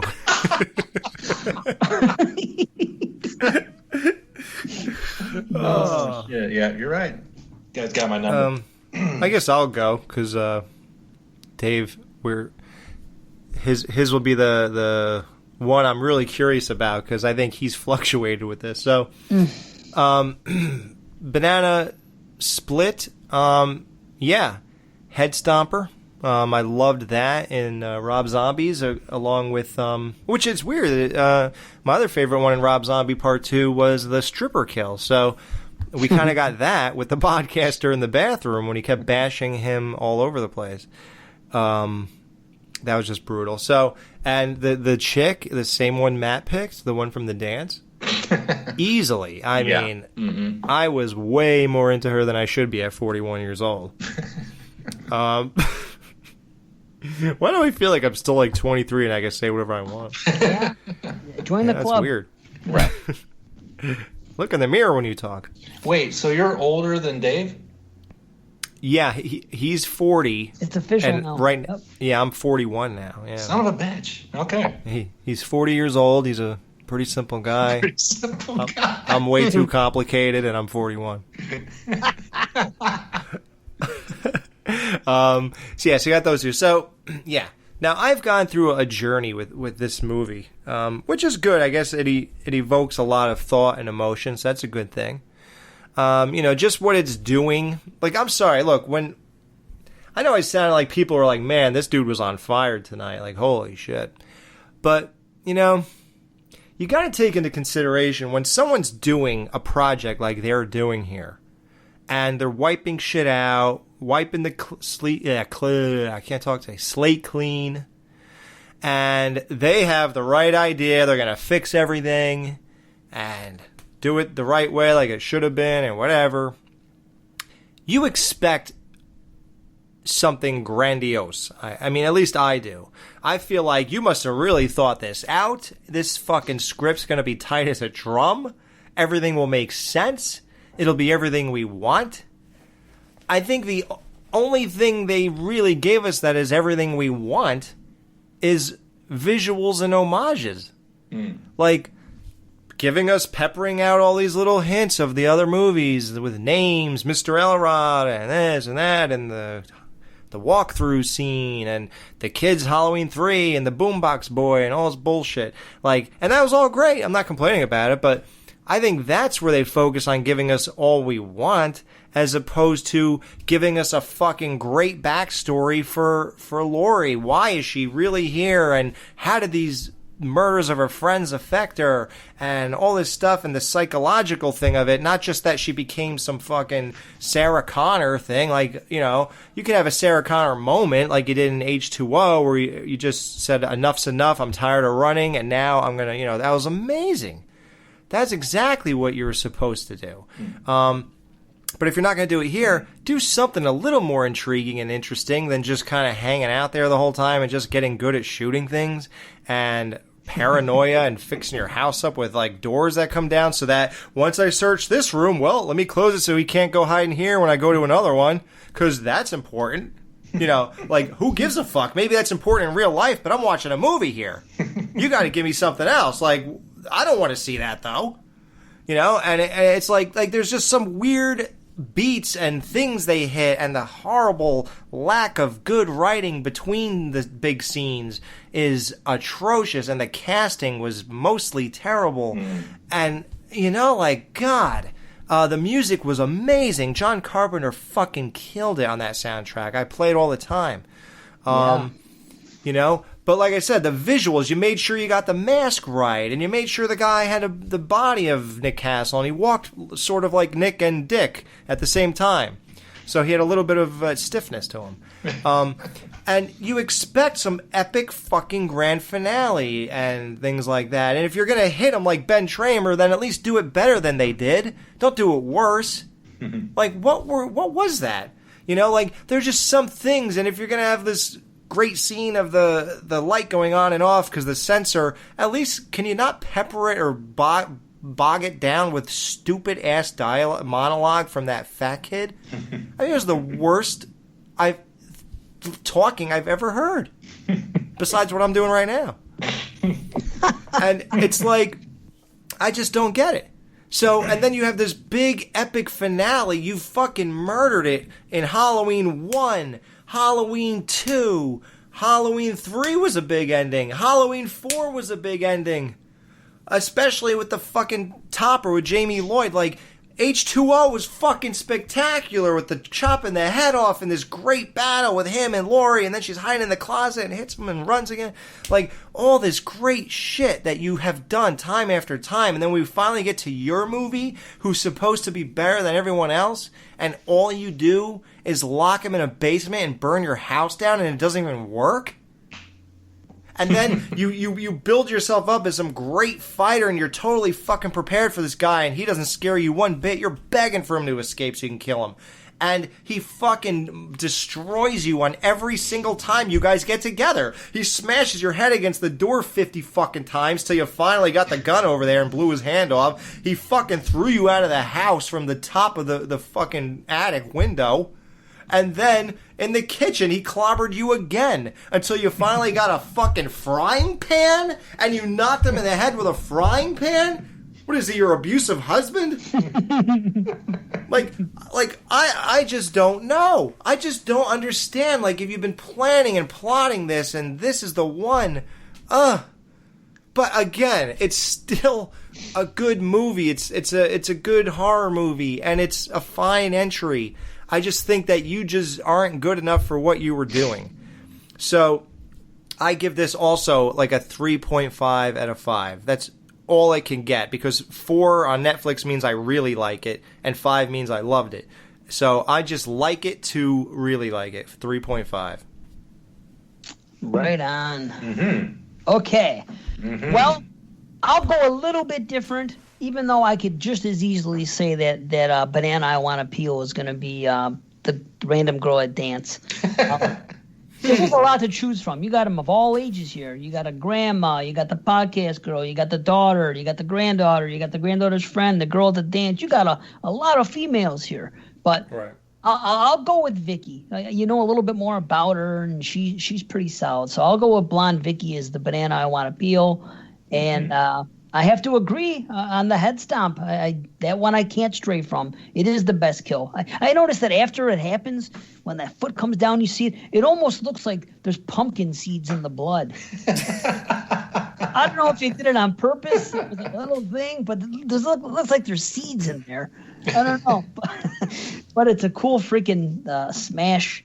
And ultimately, you know, I said it before, it's a real mixed bag. There's good stuff here, and there's bad stuff here, and it's really difficult, because what Alex was saying about the dialogue, there is some poor dialogue, and I wish we had more of the teens, but done the right way with better dialogue. And I wish we had stalking, and I've aired my grievances throughout this review, so I won't rehash it all. But there is still more good than bad, and nothing really angers me outside of maybe a little bit of the silly shit at the end. Like, so compared to the stuff that I've seen and that we've seen after part 3 and the other sequels, there's better stuff than that here. And I think there's some highs that we hit that I like. And maybe it's just nostalgia. And maybe I love the callbacks, and, you know, the callbacks that are obvious, and then the subtle little ones when she says something like, you know, that's the idea, which is the fucking Loomis line. Little things that are sprinkled throughout, and I'm a sucker for them because of my love for Halloween 78. So maybe it is a little bit of nostalgia, but it could have been much better. But I still would say that I prefer it over anything that came after Halloween 3, except maybe Rob Zombie's H2. I think at the end of the day, I think I take H2 over this. Mm-hmm. But I'm going to still be in the same place rating wise and say that this is a 3.5. This is just like when we picked The Town That Dreaded Sundown as the best film of the year back in 2014 or whatever. Yeah. Well, it must be that character that's in it, the same guy, the black cowboy hat guy. Yeah. Oh, I forgot my ranking. Yeah, so I would say like Halloween 1, Halloween 2, 3, and Rob Zombie's 2 come before this, and then that one. Just like me. Look at this. Wow. Yeah, I was gonna say put this one after Halloween 3, but I totally blanked on the Rob Zombie one. So yeah, I would probably definitely do that as well. Cool. Nice. All right. Well, we did it, guys. A Banana Laser episode. Who would have thought? We're October, baby. If a banana, if any time October, you never know. Yeah, exactly. And you can make the checks out to Banana Laser Inc. And mail it to Dave's house, and he'll take care of it. So, yep. Yeah. So awesome. Yeah, I don't know what else to say, but this has been great. And who knows? Look out for us in the future. We could. Yeah, we're posting podcasts every Monday now, and we're doing banana bites. They're gonna be 5 minutes long, and yeah, we gotta get to 100 guys. So yes, yeah, you know the deal. Okay, well, yeah, that's it, guys. So I'll just say Happy Halloween. Yo, Mikey, Happy fucking Halloween. I met him 15 years ago. I was told there was nothing left, no reason, no conscience, no understanding, and even the most rudimentary sense of life or death, of good or evil, right or wrong. With this blank, pale, emotionless face and the blackest eyes, the devil's eyes.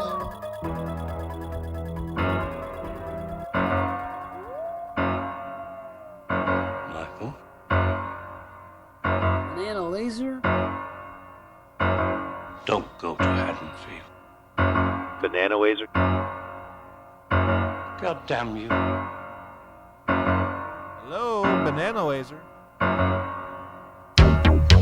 He's not human! I shot him 6 times! I shot him in the heart! BananaLaser. You don't know what death is. Thank you for listening to the BananaLaser podcast.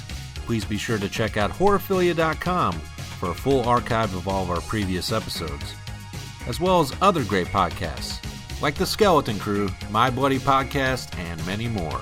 Please be sure to like us on Facebook and follow us on Twitter at BananaLaser Show. Also, join our Facebook group page at facebook.com/groups/BananaLaser. That's where the real lasers come out. Be sure to subscribe to us on YouTube, where we post trailers, movies, and more. Interact with us. Please send us a voicemail at 314-720-8842 or send us an email at bananalaser@gmail.com. You can also find us on iTunes and Stitcher. Again, thanks for listening, and keep on banana-ing.